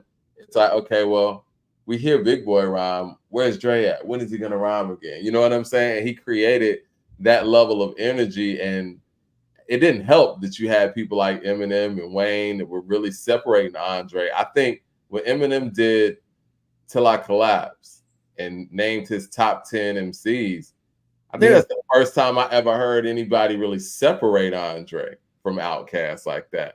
He yeah. said Reggie, Jay-Z, Tupac, and Biggie, Andre from Outkast, Jada, Corrupt, Nas, and Nimi. I mean, that's Yeah, why he even had to say Andre from Outkast, because no one had ever separated him like that. You know what I mean? that's facts. The raising head with the super chat says, "Why do we call it growth when the music is not as good anymore?" Mike, who do you rank higher, CeeLo or Prodigy? Since you're a big fan of both, salute. I mean, Prodigy, he got the work. You know what I'm saying? Like in a vacuum, do I think that if both of those guys were on the track together, who might have the better verse? It could be CeeLo. It might be CeeLo. But But based on the work and the consistency, I got to give that to Prodigy all day. I wonder do people have these conversations because these are like inner conversations like me and my homies have. Is like when you go back and you listen to Outkast music, who had the better verses between Andre and Big Boy? Because I feel like Dre had more quotables, more remembered quoted lines in the songs, what we'll call music, those callbacks, Yeah. The ever, you know what I'm saying? Yeah. Those you're never gonna forget that. You're never gonna remember certain lines or whatever. But when you start to talk about the better verses, man, I look back at a lot of their hits and I'm like, man, I don't think Big Boy get credit for kind of having the better verses. But some people would like to say verses are better based on quotables, and really the content it's still a thing for me. So I kind of feel like Big Boy gets slighted on some of his verses and some of their hits as well. Like Miss Jackson, he was spitting, but Mm-hmm. people remember those lines from Andre that kind of like so But see, that's when you're such a great songwriter at that point. And I will say this, regardless of what I think about Andre's inability to do solo rap songs or whatever, Andre's an incredible songwriter. And those things you're talking about, those little hooks, if you will, within the verses and things that people gravitate to. And Dre's great at giving you those one-liners where it's like, it's every nigga with dread for the cause, it's every nigga with gold for the fall. Like things that come across very deep, but very on the surface as well, right? He says thought-provoking things that people can understand and can catch the first time. He's great at that. I think where Big Boy's gift is Big Boy gives you that reality rap and that real shit. Like, can't gamble, feeding baby on that dope money might not always be sufficient. And I think that it's not as flashy as some of the things that Drake comes across with, and people in the moment gravitate to what Dre's saying. Oh yeah, he killed it. But like you said, after you live with these records and after you live life and go back and listen to some of the things that Big Boy's talking about, you're like, you know what? I don't know if he got on that record like that. You know what I'm saying? yeah, I feel like Big Boy doesn't get enough credit for his ability to ride a beat too. Like Yeah. we've seen Big Boy feature on other people's music early as a solo artist, like the song he did with Missy, his verse on there. his verse on the Blueprint 2 on Poppin' Tags with Jay-Z. We've seen Big Boy step out and the song with Trick Daddy. We've seen Big Boy kind of get busy in these features, and I kind of feel like as far as flow and him able to adapt outside of that, not to take away from Dre because he has classic features as well. But Big I Boy's feel feature game is greater than people want to acknowledge. I mean, even on a local level, like Kilo's Love in Your Mouth. And I don't know if people heard E40's Ham Sandwiches and Coupe de Villes. I remember Slim Cutter's Dirt Work, Slim Cutter's Why You Smiling, Adidas from Killer Mike. Like, Big Boy gets busy on his even feet. on the Youngboy joint. What was it? 85. 85. Yeah, I mean, no, Like, he doesn't get credit for those things. And to Mhm. me, if we're going to be real honest about it, and let's talk about Big Boy features versus Andre feature. I'm not talking about no Outcast features, so we're not going to count International Players Anthem because both of them are on there. Okay. I'm talking about songs where it's just Dre and then songs where it's just Big. I might go Big because we're talking about the Slick Rick record too. You remember Slick Talking? He did with Slick Rick, where he was like, I went from Players Ball and the Bulldog and the Bulldog and the Bowhog and the Bowhog and the Pimp Walk. And I Slick is dressed in the street talking. No, but y'all ass like that there. Andre didn't even rap on there. Like, Andre sitting there dancing in the back in the video because he knew this dude killed it. It was no room for you to be on this record. Same thing with Missy's All on My Grill. Like I said, like, don't get me wrong. Andre has given us great guest verses, but I feel like it's sort of like the surprise factor that people get from, it's like it's such a surprise because we don't hear him that often, so it's always a treat when we can get him. Like I said, I love his voice. I can't take this away from him. I love his verse on Hollywood Divorce, with Wayne, and I love that the hook. I like his verse on there. There's tracks that he's hopped on. He did like one of those interludes on one of those Wayne albums. I don't know if it was Carter 4 or 5, but that's 4. Yeah, 4. He gave a verse on there. He had the Walk It Out remix. He was on Beyonce's Party. He has verses and these guest verses that's actually kind of dope. But we do have to start looking at those Big Boy features and comparing those and seeing like, is it more of a surprise factor? Like, we get Andre, we haven't heard him X amount of time. So it's like the anticipation kind of overshadows the actual verses, or was it, it was good, but was it as dope as people are saying compared to some of those Big Boy features? We kind of went crazy too. Yeah, I would be comfortable, and I hope I'm not put my foot in my mouth, but I would be comfortable putting Big Boy's features up against Dre's features. And again, not talking about Outkast features, so we ain't counting Black Ice. We're not counting, but we can count, Thought Process. That's a great. But Big Boy's feature on Dirty South, that's a Big Boy feature. Big Boy on Get Rich to This, Goody Mobb's Get Rich to This. Like, yeah, I would be comfortable doing that because Big Boy his feature game is very understated. Now, why do you think, from your generation perspective, why do you think that people mention Andre like he's a soloist and don't mention Big Boy at all? All right, so with my generation, I always want to know how deep of the South they go back to as far as music they listen to.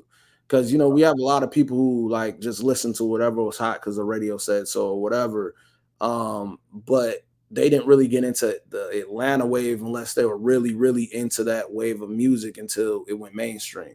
So I think a lot of people, honestly, well, I'm not going to say a lot of people. I think there's a select few, especially the younger generation, these Gen Zers and all that. I think they really can't identify with Outkast music, but they can identify with your favorite rapper putting Dre in their top 5 or whatever, and then they'll go back and visit the music. But like, he was great. Wayne said he was great. M said he was great, so he's great. And so I think they have to go back and revisit the history and understand why they're great. I'm not going to say he's not, because I really think he is.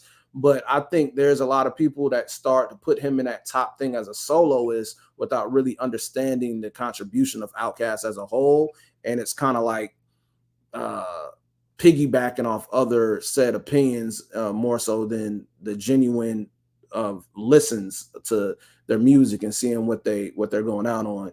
I I'll can never see that. yeah. Because even Wayne's line on a Millie, you know, you say I'm rapping like Big Dre and Tupac, Andre 3000, where's Erica Badu at? It's like Big Boy never got those individual shout outs like that. You know what I'm saying? The raise your head with the super chat says the separation started with elevators. Yes and no. I would say that the separation of those guys being deemed the player and the poet might have started with elevators. I think when Andre put the head wrap on, I think that was when it was like, okay, these guys are two different individuals, but they're making it work. I think that dynamic of Outkast probably started with elevators and ATLians in general, because yes, they were a duo on Southern Playalistic that was kind of on the same shit visually. You know what I'm saying? But I think that, yeah, being able to make the whole Outkast brand work where it's like, okay, this guy's on this shit and this guy's on this shit probably did start with elevators for sure. The Raised Head also said, Big Boy said that they're like a Care Bear. They're like a Care Bear. What line is that? I must have missed that one. Is that an Outkast bar? Is that a Big Boy solo bar? I don't know. That one. I gotta go back. That's probably one of the classic joints too, but I don't know. Oh no. I know all the classic joints. Yeah, I don't remember that one. Okay. That one. Now, I want to go back to what you said about the whole Jeezy thing, and why do you think that Jeezy wasn't able to adjust with, I guess, the new wave? Because I feel like Gucci was able to do that, and that's one of the reasons why I put Gucci over Jeezy, because of the longevity and Gucci's connection to the next generation of Atlanta MCs, and his ability to adjust to those things and influence those waves. Why don't you think that Jeezy was able to, make that transition as seamless as Gucci was able to? This younger generation of rap fans are enamored with street life, and Gucci was still very active. He had the whole boogeyman thing to the point that when he went and turned things around, lost the weight, everybody was starting to say he was a clone. So people were enamored with the idea of the street life, and he still had that type of aura that stood around him. And then he was signing artists who are actively still in the streets. You know, as you could tell, majority of his artists are either passed away, which that has nothing to do with him, but they're still active in the street as well. And you have things where Gucci still has that connection to the streets. I think nobody has a good idea of growth within if you're even talking the streets, like people that will try to get out the game and people and then you level up and people, oh, he ain't this, he ain't that, he ain't of this no more, when I thought the goal was to get out of that situation in the first place and have a better life. That's what I see is happening, transitioning to the music of Jeezy. People didn't want to see the growth of Jeezy. They wanted him to stay in the trap. They didn't want to see what his life was going to be on that next level of what it is to level up. And when it starts to come across to the music, they start saying, oh, you don't sound like the old Jeezy. Well, like Jay said, if you want to hear old me, buy my old albums. So I don't think it's a question of the music still being good or not. I just think that it's just the street element that disappeared from him. And that's kind of what carried Jeezy early on. And I feel like that element still comes along with Gucci in a way, because we've seen Gucci level up, but it's still so like underground and still relevant to the streets more than Jeezy, and I think that's what the contrast is more so than anything. I want to get to the super chats real quick. I want to say something about that. LP says, Big Style allowed 3000 to do what he did. The fashion and all of that.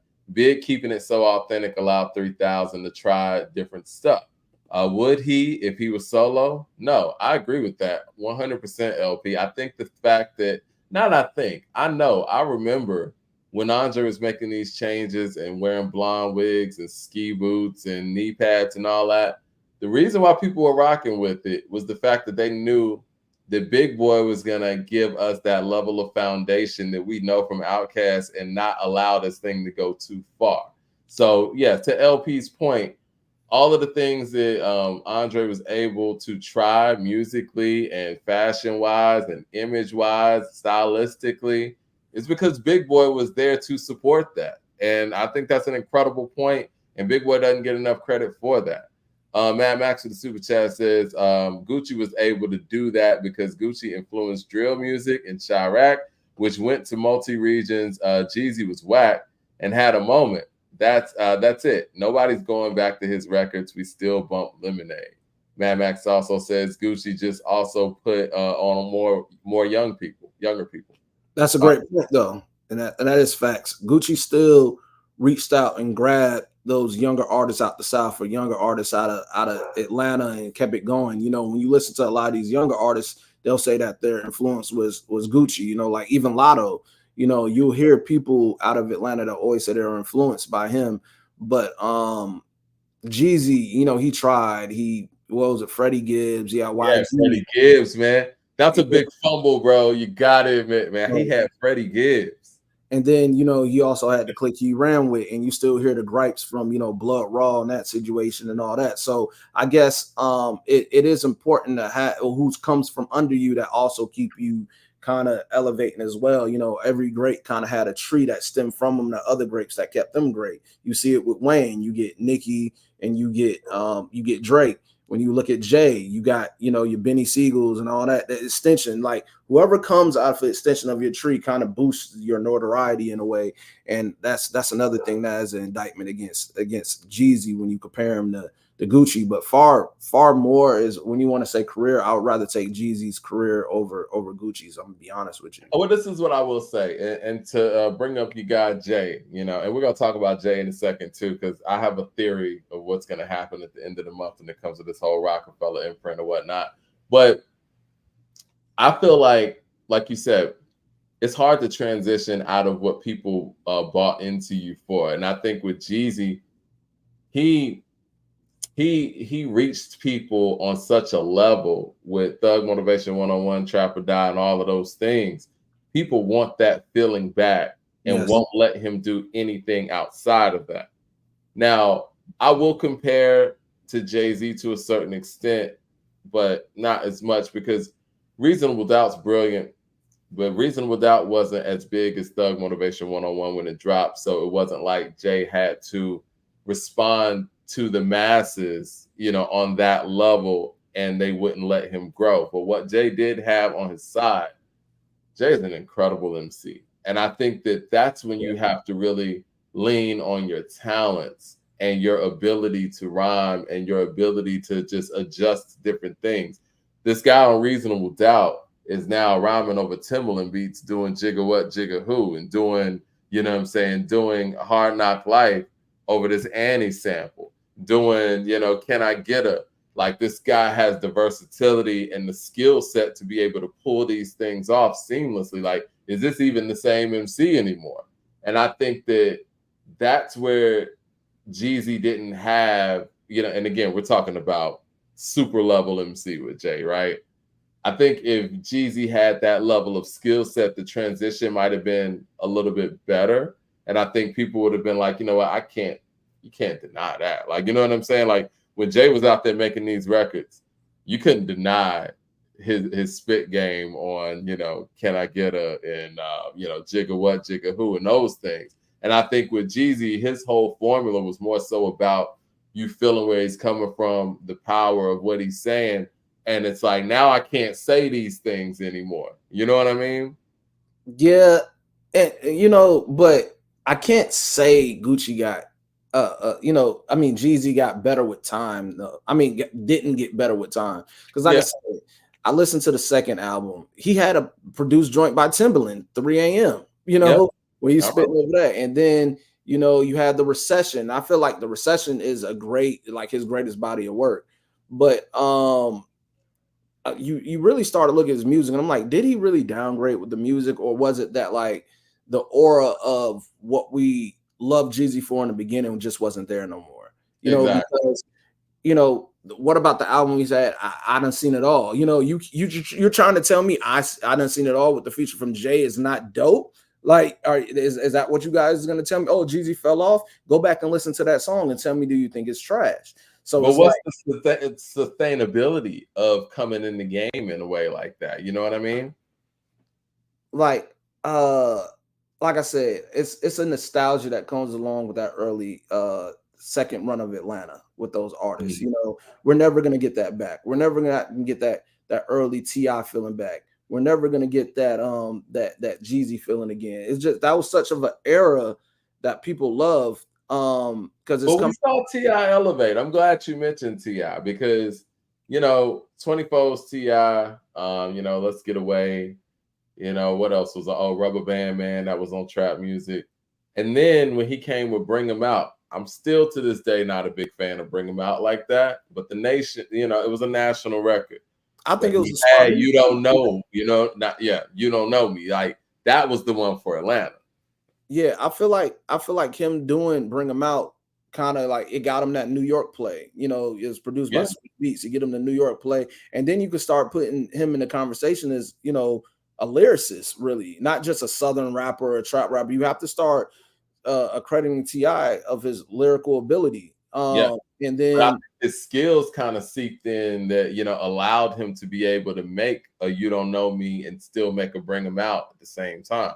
we can't forget his album runs. He had a great album run, Yeah. um, and then on top of that, after that run, he gets in trouble, and then you have Paper Trail, which I think doesn't get credit for as good of an album as great as the album that Paper Trail was. It's bigger than just Swagger Like Us. Paper Trail was a great album. You got to get a lot out of that. Yeah. So and like I said, bring him out. I get why he did it. You could still go to a football game or a basketball game, and that's going to be played everywhere. It Everybody served wants its to hear this purpose for song. sure. It did what it was supposed to do. But Ti's catalog and him as a lyricist, we have to start giving him credit of that, not only as a Southern rapper, but as a rapper. Period. But if we are going to compare Jeezy and Ti has better lyrical ability and he has better content. One thing that we don't give T.I. enough credit for, his feature game is damn near flawless. T.I.'s not going to give you a bad verse ever. Like even if it's, saying some folks out of Alabama doing Lax and Priestess or him on Robin Thicke's Blurred Lines or him on Justin Timberlake's My Love, or if he's on, 8 Ball and MJG and Twister record, like he's going to, bring his A game. And he still does it. And even though people aren't really paying attention to the music that T.I. is putting out currently, if you check out, T.I.'s most recent features or recent music, he's spitting. And at that point, a person loves what they're doing. Because right now, people ain't really checking for what T.I. is doing like that, but he still doesn't lack off on a feature. And I give him credit for that. And that's what I'm saying. That's what happens. You only see that in hip hop where our artist gets older and the it's like nobody cares about them no more. It's like, oh, that's a thing of the past. You don't see that in no other genre of music. We have R&B artists that still could sell out shows and stuff like that. I don't know why we age our artists, like I think especially if it's they're the still outlets that giving good do it. music. In my opinion, I think it's the outlets that do it. I think the outlets always focus on the young, whether that be Complex, whether that be Hot 97 or whatever. Like whenever the veterans are doing something new, they don't acknowledge it. You know what I'm saying? And I think in other genres, they do so. And I remember even growing up, like the old school R&B stations, yeah, they would play the Isley Brothers old shit, but when the Isley Brothers made new shit, they would play that too. We don't do that in hip hop outlets, unfortunately. Yeah, and for me, I don't even think album sales is a true testament to how good an artist is now, because Yeah. the majority of these artists that are hot right now, they're flopping as far as the standard of what I guess streaming sales or album sales would go. So let's Well, not. the concert tickets will show you that. Like, when Nas and Wu-Tang go out there, they sell out. When these, some of the younger artists go Exactly. out there, So I feel like they in the have to streaming cancel era, that when tour. you start talking sales, it's like Yeah. whatever. But when we look at the bodies of work, that's what I like to judge artists on, is your overall body of work, not a hot Right. song, not a hot moment, but your body of work. And when we start looking back at people like Ti, we have to look at that body of work and say he has classics. I mean, to me, I feel like he had a hell of an album run. He had a hell of a feature run. I think the only knock against Ti, and he attempted, but was that he tried to extend that branch and it just didn't happen that way. Dro had a lot of potential. I think Dro was dope, and Yeah. he got in his trouble, whatever, and Dro didn't. Well, PNC wasn't really like. I you mean, said it right PNC, there. yeah, Ti had the artist. He had Meek Mill first, but him mhm. constantly getting in trouble got in the way of him being able to develop any level of empire. Like Wayne was able to develop his empire in ways that Ti couldn't because Ti was getting in trouble. Ti had B.O.B. He had Meek Mill. He had Iggy Azalea. He had Travis Scott. You know what I'm saying? Like he had Dro, if you want to go on a local level or whatever. No, he had an opportunity. He actually had Killer Mike too at one point. He had all of these people. So it's like, what do you do, right? Yeah, The Racing Head with the Super Chat says it's equivalent of KC and Jodeci. We all know he was the most talented vocalist, but JoJo brought something to the group that can't be denied. Jodeci is a interesting topic because I think the most important piece of Jodeci is Devontae, but that's just me. Leroy Green with the super chat. What up, Leroy? What up, Mike? He says, I agree that Andre, aka Half of Outcast, should be high on the list. You ducked me on Saturday with my Buster take, but it's cool. LOL. What Buster take? I heard your Buster take, and Buster's catalog just ain't like that as a solo artist. I think that his individual albums are cool, but do we really want to put Buster's songs up against the all-time greats? Mad Max in Super Chat says, Mike, Gucci and Waka influenced Chief Keef, Fredo Santana, excuse me, etc. And they influenced the UK and NYC. Gucci had a way better reach, and he made the truth. I will say this, man. I interviewed this artist from Queens. This is years ago. And I asked him who one of his biggest influences was, and he was like Gucci. And I was thrown back. I was like, really? He's like, yeah, man, Gucci was everywhere out here. And that's before I really realized that Miss Deb, who was managing Gucci at the time, was from New York. Waka Flocka's mom, she was pushing Gucci heavy up there. And I mean, I didn't know that being here. I'm thinking Gucci is just, you know what I'm saying, making his rounds here. But he's right. New York really was fucking with Gucci like that. And not just the radio stuff. But I feel like he was fucking with Jeezy too, though. Oh yeah, they were. But that was a Def Jam thing, I think. Yeah, the J. Cole sign, and then early on, Fabulous. He was on the Real Talk album. That had BMF on the video. If I'm not mistaken, I think. No, that's not the video. That's one of my personal favorite Jeezy verses too. Yeah, me too. All the steps. So is the living room. We can't hide the money here. We need a bigger room. Mm-hmm. Save your ammo. Don't waste it. Got him dodging bullets like he in the Matrix. Yeah, Jeezy had it. So I got Killer Mike at number 11. And what Killer Mike's currently doing can't be denied. I got Killer Mike and Ludacris high for similar reasons, right? Mm-hmm. Because even though they might not have had those moments in the city, like some of the people that I got on this list, or like most of the people I got high on this list, they have a national appeal, and they were able to figure out a way to appeal to the masses and still have roots in Atlanta. It's not like one of those things where it's like, I'm not trying to be funny, but like a Childish Gambino or something. And I know that's a different generation where it's like, you connected with the masses more so from an internet standpoint. You just happen to be from Atlanta. Those guys were able to kind of make their rounds enough to connect with people nationally and still have roots in Atlanta, if that makes any sense. You know what? Before these last Killer Mike projects, I don't think people were willing to put him up so high. We know Killer Mike's lyrical ability, but I think he started making a lot of stake to his claim on being a little higher on that list with these last few album runs, and then his stuff with Run the Jewels.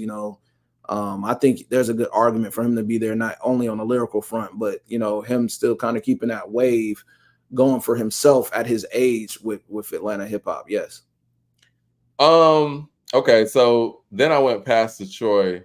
Pastor Troy had a moment in this city, and like I said at the start of the show, Pastor Troy was so big at one point where anybody was coming in the door, whether that was Killer Mike, whether that was T.I., whether that was Luda, you needed to have a feature from Yeah. Pastor Troy to get on the radio or get played in the clubs. And we're talking about Killer Mike, somebody that's coming from Outkast's lineage, is the direct descendant of Outkast and could get an Andre and Big Boy verse at, at any given point. At that point, he needed Pastor Troy on his album. He was on the Action remix, for the people who don't know. And then I got Kilo Ali at 13, man. You got to kind of really be from Atlanta to really understand that. Saha the Prince, I got him high because he's just that dope of an MC. And I will say this, kind of like on the Black Thought rule that we were talking about. Yeah. I think he could probably out-rap everybody on the list at any given moment. We also have to give Saha credit for his pen and what he Yes. did for, that Kanye camp and all of that as Yep. well. My Beautiful Dark Twisted Fantasy, he has a lot to do with. Saha mixtapes is pretty good, The Black History Project is epic, in my opinion.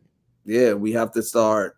I'm still mad at Kanye for not really making the world know about that. All it took was a tweet from Kanye to get people on that project, man. I really hate that. But I think that there's a thing with Ye, especially at that time, and I don't know this. If you want your ghostwriter to continue to be your writer, do you want that writer to blow up? I don't know, man. I think that goes more to your character as more as of what you can get from that person. I feel like you're my ghostwriter. Sharon, if you're my ghostwriter, right? And you just put out this dope project, and I want you to continue to write for me and have time to continue to write for me. Do I get behind it and say, you know what? Let me tweet this out where this person might not have the time to write for me anymore. Well, here's the thing. As a writer, though, I'm making sure you're paid. Maybe it's a conversation. Like, dude, do you want to be a writer or do you want to be an artist? Let me know. Well, I have 2 points here. My first point is this wouldn't be an issue if people stuck to the true idea of what a ghostwriter is. The point of view being called a ghostwriter is nobody knew who the hell you were. So if nobody ever knew that Saha was doing this stuff, yeah, he could have had a prosperous career and everything, and it's like there's no underground idea of keeping this under wraps as far as ghostwriters now. So Kanye kind of did that to himself, but he's also kind of like responsible for Saha not really elevating in the way that he should with his talent. My second point is you only hear this in hip hop because in R&B, a lot of your greatest artists developed from once being songwriters for the biggest hits in the game before they got their name. So you only see this in hip hop. But like I said, if you really stick to just being a ghostwriter in the sense of what that's supposed to be, we wouldn't be having the conversations of your ghostwriter succeeding because nobody would know who the hell was writing for you in the first place. You know what? You and I have never had the ghostwriter conversation on here. What are your thoughts on ghostwriting in hip hop? Is there a problem with it or not? I can't have a problem with it because it's always been going on since the beginning. But when we start talking ghostwriters, we have to also start thinking what conversations we're having about it. Like, if you have a ghostwriter, can you claim that you're the best MC ever? No, you can claim that you're probably the best artist. You still have to go out there and perform that music. You still have to bring that to life. But I can't put you in the best MC category if you're telling me you had ghostwriters. Okay, all right. We've had this conversation on the show. Now, is it one of those things where it's like, you know what, if I had a ghostwriter a couple times, am I disqualified? Or is it one of those things where it's like, if you have a ghostwriter all the time, that makes you disqualified? Because look, we have this conversation with Drake, and there's only one album really that we saw reference tracks from, the Quentin Miller stuff or whatnot. And maybe there's a couple out there that's leaked recently, but just based off the Quentin Miller stuff, people said Drake's disqualified. Now, do you think that's fair? If you're a writer for, let's just say, 95% of your stuff, and somebody wrote 5% of it, can you still say you're the best? See, I'm still trying to figure out on what level of music that was like Quentin Miller was really helping Drake with, because I feel like it was a specific period. And I feel like it was more than just ghostwriting, when those reference joints came out, we started hearing verses that, you know, was referenced from Quentin Miller that Drake actually was still spitting like 10 bands. Some of that verse is still from the original. It's not just contributing a hook here and there. When you start spitting a verse for somebody that somebody wrote, that's different. So I think that is a conversation that's interesting because we know he's had help with his songs, but we also know he wrote for others as well. Because Drake does have writing credit writing for other people. I think that that stars the disqualify him a little bit in best MCs list, but we can still have him up there in best artist list. I feel like a true MC is we have to start thinking about the criteria of what that is. And you know, if a lot of these artists were exposed for having ghostwriters, and we're talking about that early 90s or whatever, their career will be done. Imagine if they found out that Jay had a ghostwriter on his classic stuff like Reasonable Doubt or whatever that early. We wouldn't know Jay is where he is now. We wouldn't know Nas is where he is now. But we know that these guys have written for others. You know, even Jay being in the Songwriters Hall of Fame is a true testament to what he could do with this pen game. So okay, this is my thought. Let's just take Jay for an example, right? Now, yeah, if I found out somebody wrote for Jay, I'd be like, what? But I would say this. If I found out somebody wrote Give It To Me, I wouldn't have as much of a problem with that as I would if I knew somebody wrote The Evils or Dead Presidents. I think we also have to take it out of there if somebody writes a hook. If somebody provide a hook, because I know the studio atmosphere. You could be in there with some homies and somebody may throw out there a line. They just smoking, drinking, just vibing, and they throw out a line. You be like, what's that you said? And make it to a hook. Or I feel like that's kind of different when we start talking about choruses and hooks or bridges, whatnot. But when you start talking about those verses, you can't tell me you being the best MC when you got people writing your verses. Did you hear what LL told Shannon Sharp about Paradise? No. Okay, well, there's been a whole, rumor, if you will. Thumbs up in the chat. Oh, over the years, about 50 Cent wrote Paradise for LL Cool J, and LL said that 50 wrote the hook, and I'm like, you mean A. Marie's part, or are we talking about Paradise is very nice? It's like, I don't know, man. Like, do you really need a 50 Cent to come in and give you like 4 words, or does A. Marie need 50 to come in with a singing hook? Well, it makes me feel like 50 may have written it. I don't know. Well, if people really look at at 50's pen early on and what he did for those artists, especially Game with hooks and stuff, we know 50 was the man when it came to hooks, man. Like, yeah. Even for his artists, be the #1 hook guy in hip hop history. Facts. He's a hook guy. I mean, you have certain people that were hook guys. 50 was a good hook guy. T-Pain was a great hook guy. Akon was a hook guy for a little bit. Get Rich or Die Trying is an exhibition on how to write hooks. So you think about it, everything on that album is 50 doing the hook, with the exception of 21 Questions, and he really could have done that himself, honestly.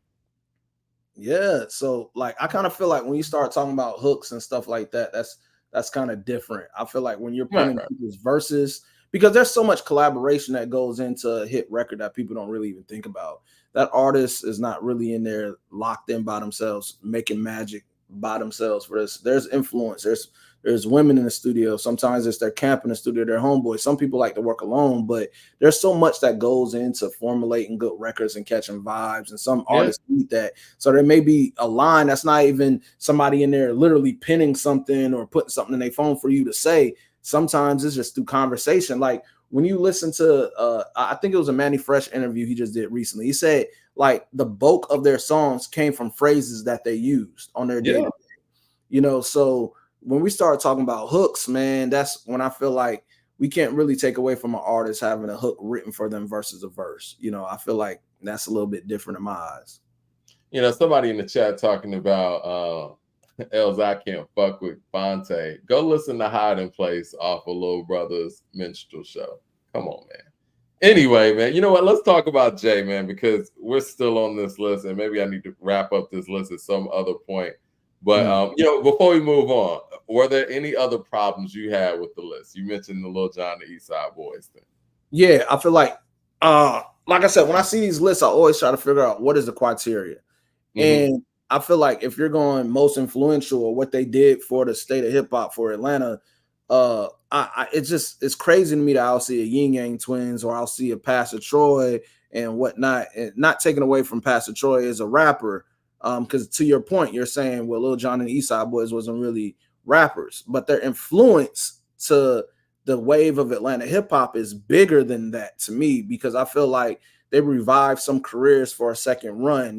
They brought different genres of the of this music coming from Atlanta. You got crunk, you got snap, you got all of that from Lil Jon. Their albums, they did have the hottest rappers or whoever they could pull from the South on those Yeah. albums. The Kings of Crunk, Put Your Hood Up, all those are great albums. Crunk Hmm. music, great albums. I still give it up to Bo Hagen what he used to do on their albums. Yeah, man. We, Shout out to Bo Hagen, man. yeah, Awesome. Too Short got a classic out of that. With Blow the He got Whistle. a few classics out of that, We got man. the Yin Yang Twins trying to get back up and rolling, and then we have to kind of start giving credit to Lil Jon on the producer front, and we Hmm. got to see that as far as on his verses too. His ability to get busy in production, because we got to forget that what Lil Jon was doing for Sierra, what he was doing for Petey Pablo, what he was doing for even Usher. Lil Jon, I feel like they need to get more credit for their impact on Atlanta music and how they ushered in a new wave, because that kind of interest. We like I said, we got the TIs, we got the Jeezys, we got whatever, but there was a time where that crunk music era and that snap music era just took over, and that's Yeah. when people start identifying the South. They're identifying with what Lil Jon and the East Side Boys was putting out there into the world, and I feel like their impact is really bigger than what they get credit for when we're talking about artists or anything that come out of Atlanta. Well, I have a close connection with that, when that happened, right? At that time, again, aging myself, I was interning in radio. I was like 18 or whatever. And so I was running around with Scorpio, and he did promotions for Lil Jon. So we would do like little side missions that had nothing to do with, what I'm saying, Radio One at the time. And so one of those side missions was, running around with Lil Jon and the East Side Boys, and it was mostly Lil Jon during that whole Kings of Crunk rollout. And when I tell you, like, this rollout was modest, nigga, we were in Greenbrier Mall going store to store. Anybody knows Greenbrier Mall? It's like the smallest malls in the hoods in Atlanta here, right? And we were going to, like, what I'm saying, the stores that had the Averex jackets and all that stuff. And I was with Lil Jon and them like the whole day. And this is when, because Kings of Crunk was on TVT, which was pretty independent at that time. And the whole allure and the draw for a Lil Jon and the East Side Boys record was basically who they were collaborating with, whether it was like knocking heads off with Jada and Styles, or whether it was I Don't Give a Fuck with Crazy Bone and Mystical, Play No Games with Trick Daddy and Fat Joe. And so I think in my mind, of course, their impact is what it is. But I guess I kind of looked at them as a group that didn't really rap, but kind of supported whatever, collaborator that they had at the time. And you're right. Their impact is there. Maybe they should have been on my list, but I think that's why I kind of overlooked them, because it was more about who they were collaborating with for whatever song was being put out. And I kind of looked at, Lil Jon as the producer, and, um, the East Side Boys is kind of chants in the back. Now, they did rap on Shawty Freak a Little Something.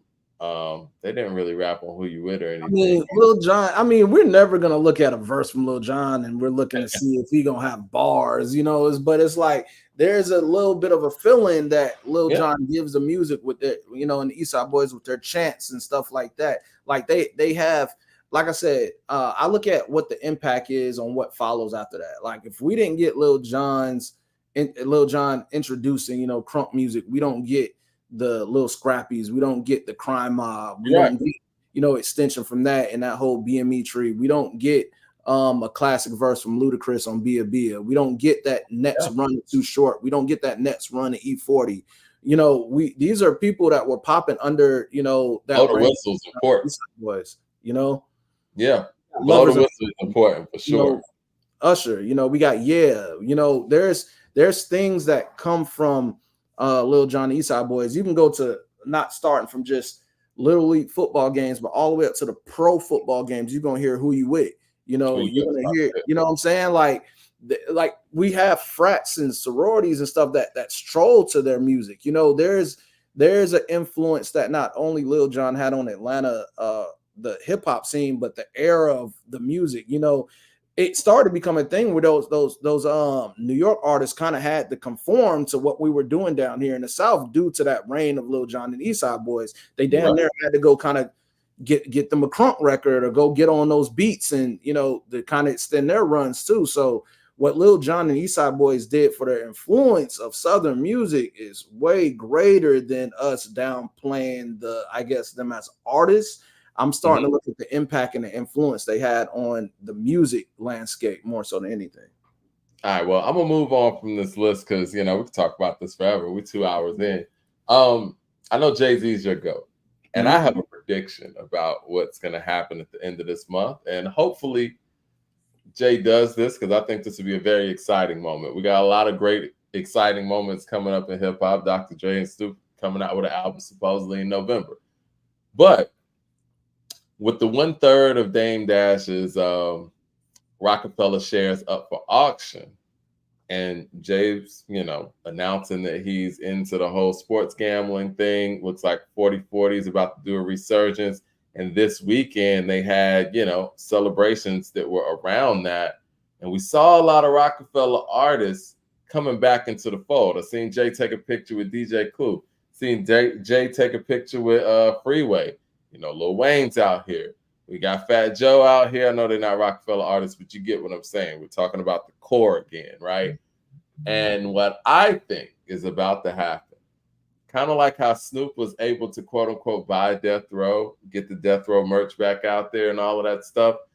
I think what we're about to see, especially with this new deal that Roc Nation just did, I think we're about to see Jay at auction either get all of those shares or, maybe him and Biggs will work out whatever they're working out and split that evenly. Who knows? We'll see. But whatever happens, I think we're about to see almost a resurgence of Rockefeller Records in a sense. Similar to what we saw with Snoop having Death Row, but to the max, right? I think that one of the reasons why Jay never really wanted to go forward with that whole rebranding or resurgence of Rockefeller Records is because, Dame was still there, right? And I think if those shares could be bought out, I think it would be a smart thing to give people some of that nostalgia and get some of those artists back in the fold, get some new artists signed to Rockefeller too, in conjunction with what they're doing with Roc Nation, and maybe even put out a Jay-Z record on Rockefeller. That could be the move when we're wondering what's next for Jay musically. Well, what if he does get Rockefeller Records, get total control of it, whatever, and put out a Jay-Z record under Rockefeller? Now, how exciting would that be? What do you think about that notion or that quote-unquote prediction? I want that to be right, but it's we see who's still aligned with wanting to fool with Jay and who doesn't, because we see the interviews like Oskino.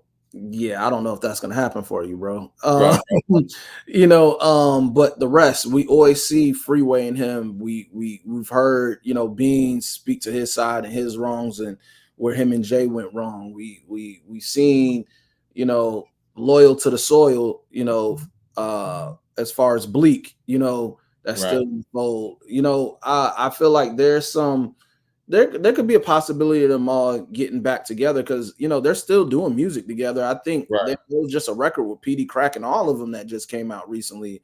They do shows and stuff together too, and kind of promote it under the Rockefeller umbrella or the state property umbrella, if you will. Now, how dope would it be if Jay did put together an album, or let's just say maybe a collaboration, if you will, a compilation, where it's him and Siegel rhyming with each other again, or you know what I'm saying, or him and Freeway on a record or something like that. Like I mean, I hear people saying Rockefeller is dead, but like you said, all of these guys are still very active. And it doesn't have to be done in a way where it's like you're chasing the past, but it could be done in a way where it's like we're paying respects to um this legendary movement in Rockefeller. I mean, do I see a whole album coming from it? No. Can I possibly see a feature somewhere down the line? Possibly. Do I see possible a deal where some people could release music under that imprint that wasn't no longer under the Rock Nation stuff or that whole Rockefeller thing? Yes.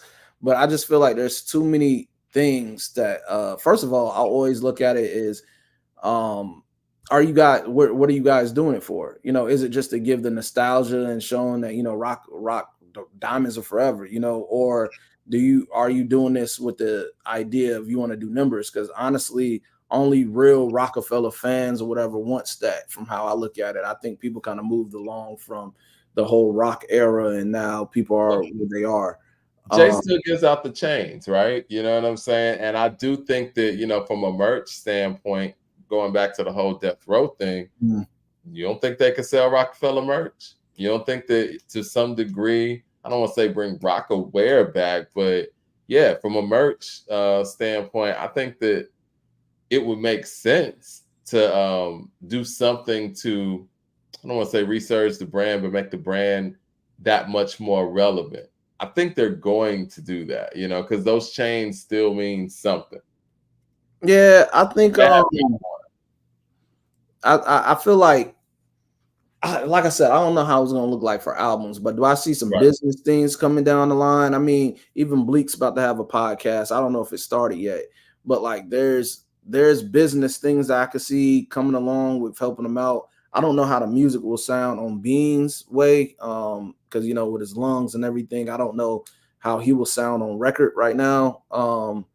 And Freeway, he's still actively doing music and whatnot. Bleak is putting out music here and there, but like I don't know how that's gonna sound as far as like an album or a compilation. I feel like there would be a few features down the line, a few business dealings. I see he's gonna bring 4040 back to New York.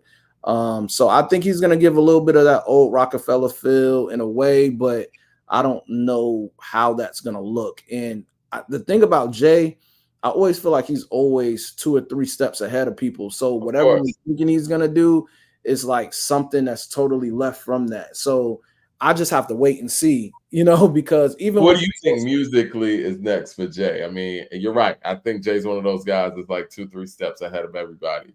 But musically, do you see anything next for him, or do you have any thoughts of what's possibly next for him musically? the only thing that I could see him doing next, because he really doesn't have to give us anything. I feel like he left us, if he never was to do a song ever again, he left us with great bodies of work that we could just keep on you know, listening to this day. But if I do, what I would personally want to see from Jay is I do want to see him bring a full circle with the whole rock and how it started, the Diamonds Forever, Diamonds Are Forever. You know, I want to see him go back and make records with some of those artists that are still dope from that early Rockefeller era. But Kanye too. I don't know how that relationship is with them. You know, I honestly I feel like Kanye kind of ruined that because I love Watch the Throne so much, and I feel like Kanye actually really did his thing on Watch the Throne. I think Yeah, I he kind think he of outranked Jay on Watch. I think he kind of got Jay on Watch the Throne, but like um I want to see, you know, Jay kind of bring it back to the roots of the Rockefeller thing a little bit. But I really don't know what I'll look like now. I feel like 444 was like a good one. He could have just left us on, you know. But if he is gonna do more, if he has something down the works, I do want to see him kind of bring it back home to the effect of the early rock and giving us a little bit of that nostalgic feel. But I kind of feel like Rockefeller is just like one of those things we're just gonna always love, but we're never gonna get the even a half of what it was. You know, I think I think Jay, from a skill standpoint, is still, you know, lyrically, you know, inclined and lyrically high. I don't hold 444 as high as you do, so I don't want to see him go out like that. Um, but at this trajectory, I don't know where I see his quality of music going from here. I mean, breaks aren't great for any artist, but I found the breaks really aren't that great for Jay either. You know what I mean? Because it's like he kind of makes music off of a rhythm. And I think that he made his best music when he was, in a rhythm and coming out frequently and rapping frequently. So breaks for him kind of do scare me. So I hope that he can come with something that he can, wrap up this illustrious, amazing career with. But if he doesn't, like you said, he's done enough. He's done more Yeah. than damn near everybody. So I don't think breaks that's scare me about with Jay, because the only thing we kind of put a question mark on for Jay, and then when you listen it back now with mature ears, it's really not a bad album, but that question mark was Kingdom Come. And when you listen to Kingdom Come now, after you done grew up and you and your grown man stuff, Kingdom Come is not a bad album. no. But It's just not the album we wanted to hear from him at that time. yeah, I mean, because he left on such a high. Yeah. You left on that, and You then coming back, you coming after the Black album, like, yeah, it is a low, coming from the Black album. yeah, but then we have American Gangster. That's one of his best albums. You know what I I'm think saying? Yeah, American it's Gangster is a the top theme five album. country album. Yeah, but that was a great album. It's a theme album because it's tied to the American Gangster film or whatever. But that was a great album.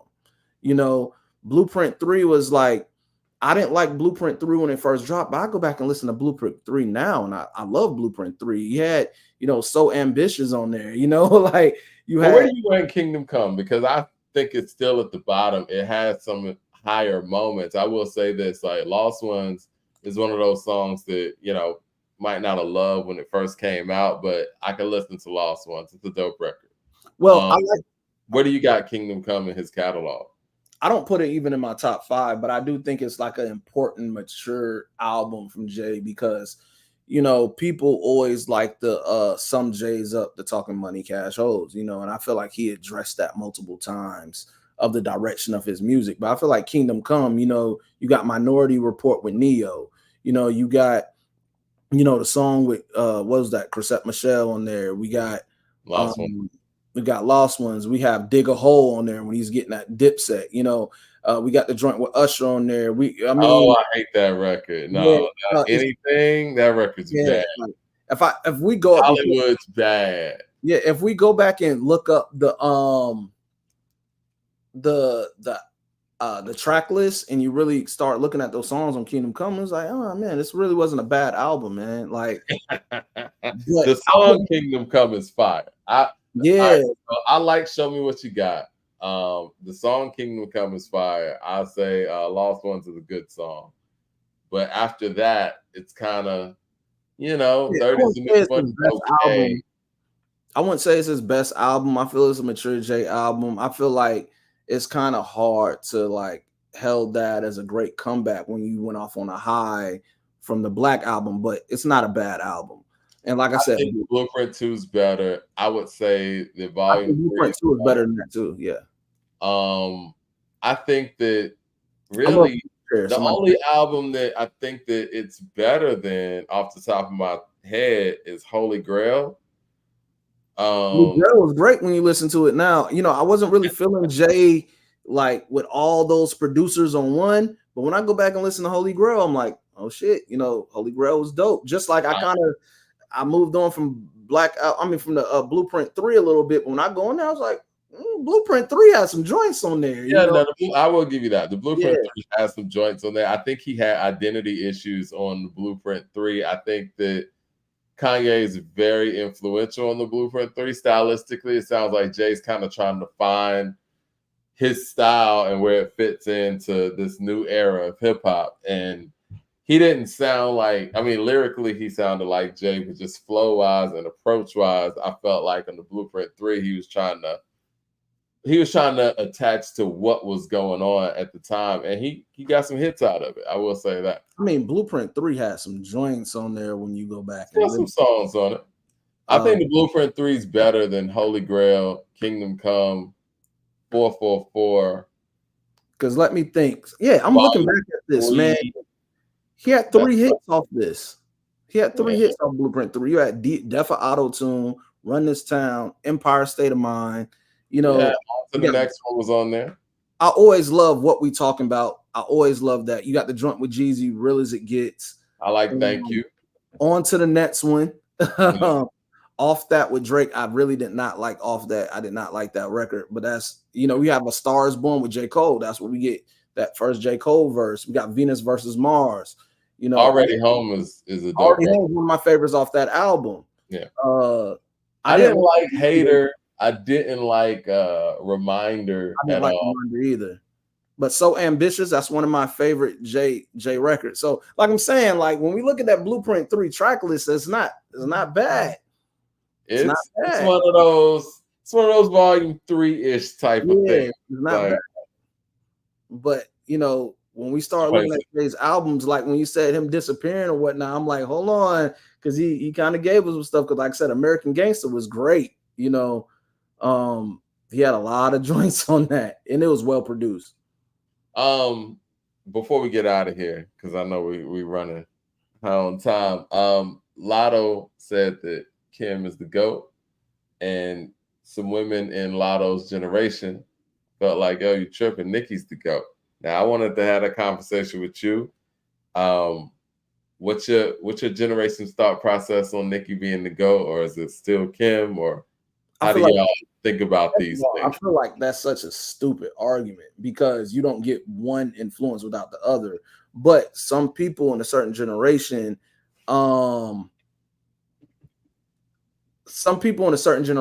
look up to Nicki.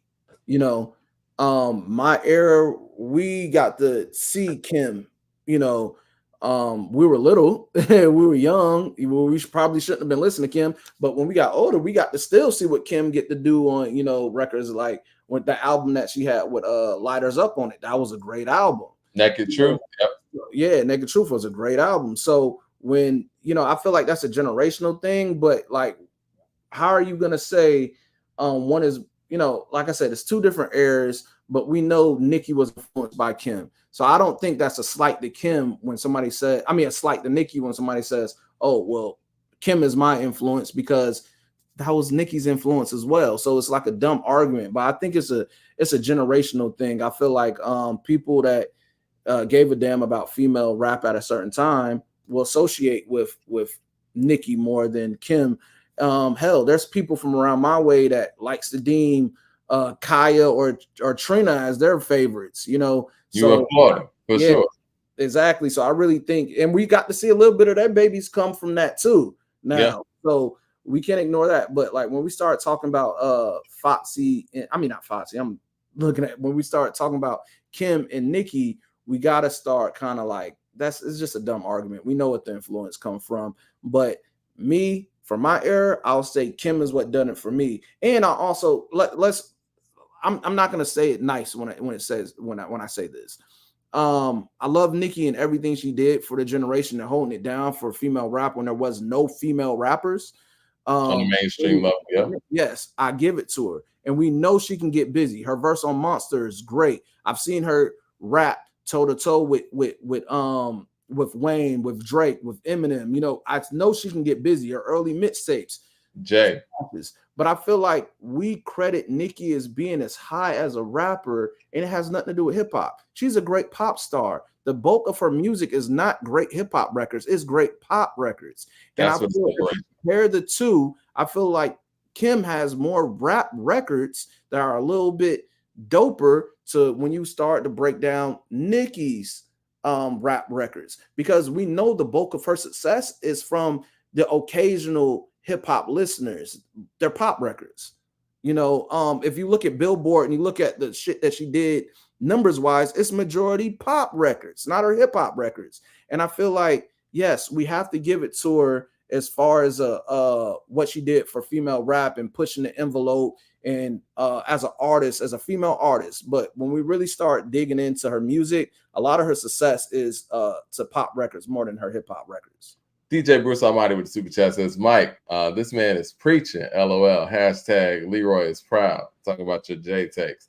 You know what? I agree with that sentiment. I think that Nicki made a choice to lean more towards the pop route and some of those pop records. And it's a choice that if you're able to make that choice, like an Eminem or whatnot, you should do that. You know what I'm saying? Like, it's the record industry, it is the music business.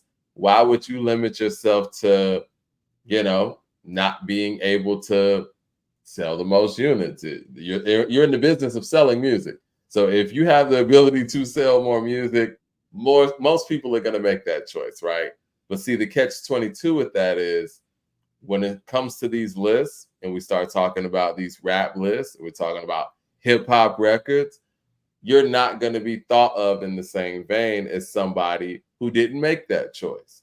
That's just the balancing act that we're doing here, right? If you go out here and you reach your level of success with these pop records, great, more power to you. You did that. You know what I'm saying? You got your money, you're a superstar. Like I said, you're a great pop artist. But when it comes down to being compared to somebody who made No Time, made, you know what I'm saying, had the verse on Benjamin's, you know what I'm saying, and made Crush on You and stuff like that, your music's not going to really match up with hers in that same vein. And that's just, it's just the reality of it. And that's what I try to tell Eminem fans as well. Like, yeah, I mean, it's not about the fact that he sold a bunch of records. It's the fact that he has records like, Hi, my name is, and, I'm Slim Shady. These are pop records. These aren't records that are going to match up well against the Rough Riders anthem when we're having these conversations. You know what I'm saying? Yeah. And, to even rebuttal my take on it, you could flip that for if you're favoring Nicki and say, well, Kim didn't really have the pop appeal. She didn't really have those records that crossed over and was so big like that. And, yes, we could say that, but I feel like we don't get one if there wasn't another. No, you're right. I don't. There's not too many times I put the student before the teacher a lot. So, we can't take. I hate even putting them against each other because I feel like I think that's so different. Not to interrupt you, but I think that's because they never really got on a unified front, and I wish that at some point Nicki and Kim could get on that unified front and show that love to one another that could, I don't want to say alleviate this conversation, but make this conversation not such a toxic conversation, just more about a preference conversation. You know what I mean? Like a Jordan Kobe. You got Jordan and Kobe in the background right there. Those guys had a relationship. It was cool. They were competitive with it, but there was still a relationship there. And I think that, like you said, it's clear the influence that Kim has had on Nicki. And I think just out of their relationship and malice, Nicki refuses to, give Kim that level of flowers. She gives him the Foxy. And we already know what Foxy and Kim's relationship is like. So that's, throwing double salt in the wound. But, it's interesting when we get into the female rap conversation because there's errors to their shit that there's a lot of female artists that contributed that I feel like we don't mention. They act like female rap just is where Nicki and Kim, like they're the only people. Yes, we have the Foxies. I think the Brat doesn't get enough credit for how dope she was. Wasn't she like the first female rapper to go platinum? And she, she was linking up with Jermaine Dupri, to put that stuff together, and she didn't have to sell sex appeal early on. She didn't have that. She was dressing like the guys when she popped. We seen what she looked like outside that when she did the records with Tyrese and that second round when she was going. But I feel like there's other female rappers that needs to get their fair listens. I know they may not have had the longevity, but there's so much more conversation outside of the Nicki and Kim thing to me. But for lack of argument, I feel like for better of argument, I would say, I feel like there's one that's more hip hop to me and have always kept it hip hop. And there's one that is a bigger superstar. I do have to address the elephant in the room, though, is the fact that, Lotto, she was all team Nicki, even with the pictures when she was a kid, had the Nicki chain and all those things until they had issues. And now it's all Kim, right? So it's like, you're doing the same thing that Nicki was doing to Kim. So, regardless of what the relationship is, We got to give credit where credit's due. We got to give respect where respect is due. Yeah, I feel like a I lot of always say don't meet your heroes, but even if your hero disappoints you, that doesn't take away from the work that they did. and And that's the why way they that's why I hate influenced. that they put them up against each other. Because if you are those younger female artists, chances are some of your influence is going to be of Nicki. She was the one that was hot when y'all little girls listening Yeah, to radio or doing stuff like that. You wasn't around to really identify with Kim's music unless your family was playing it.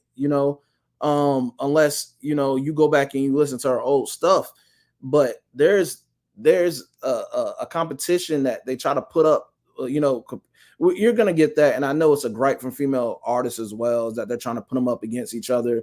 But if there was more of a variety of them like it is now in the beginning, then it exists. It exists in male hip hop too. I just feel like they somehow it gets into where they entertain it too much and it gets catty, when I feel like all of them have contributed in a way. And I feel like it would be dope to see what these other female artists bring if you're really looking at the fundamentals of your female goats in that conversation. I feel like some of the female rap has gotten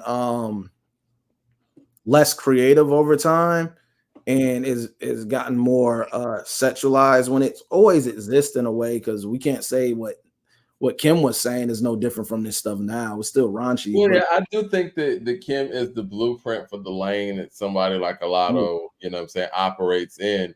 But I will say that Nicki is the vehicle that picked up where Kim left off, that influenced this era and yes, stayed around long enough to show that yeah, you can be successful in this time period by making these type of records and and hitting the market in this way. And let's be perfectly honest, if not for Nicki's success in showing the industry that this still works, do they even sign Lotto and go this approach? You know what I mean? So we well, got to give credit where credit's due.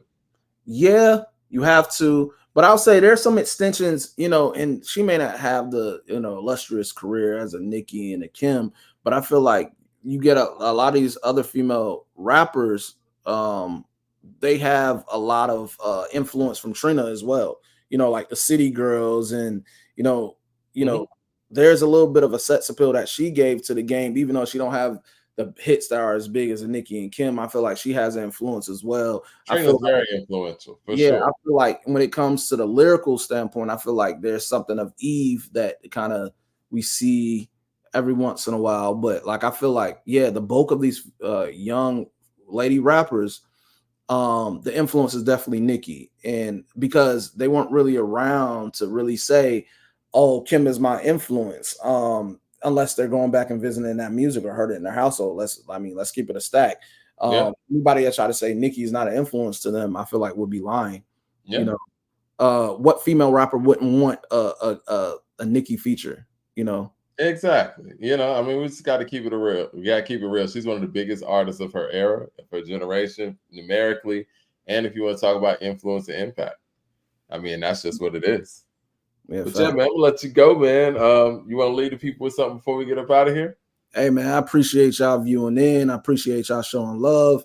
Y'all can always check me out on my IGs, Jashad904. That's JASHAAD904. I have old podcast interviews on there with people like Jim Jones, 112, Avant, those people. And just check it out, man. I'm always willing to rap with y'all and get y'all opinions. So don't be a stranger, and shout out to the whole Court and Hip Hop fam, man. We're gonna keep it going.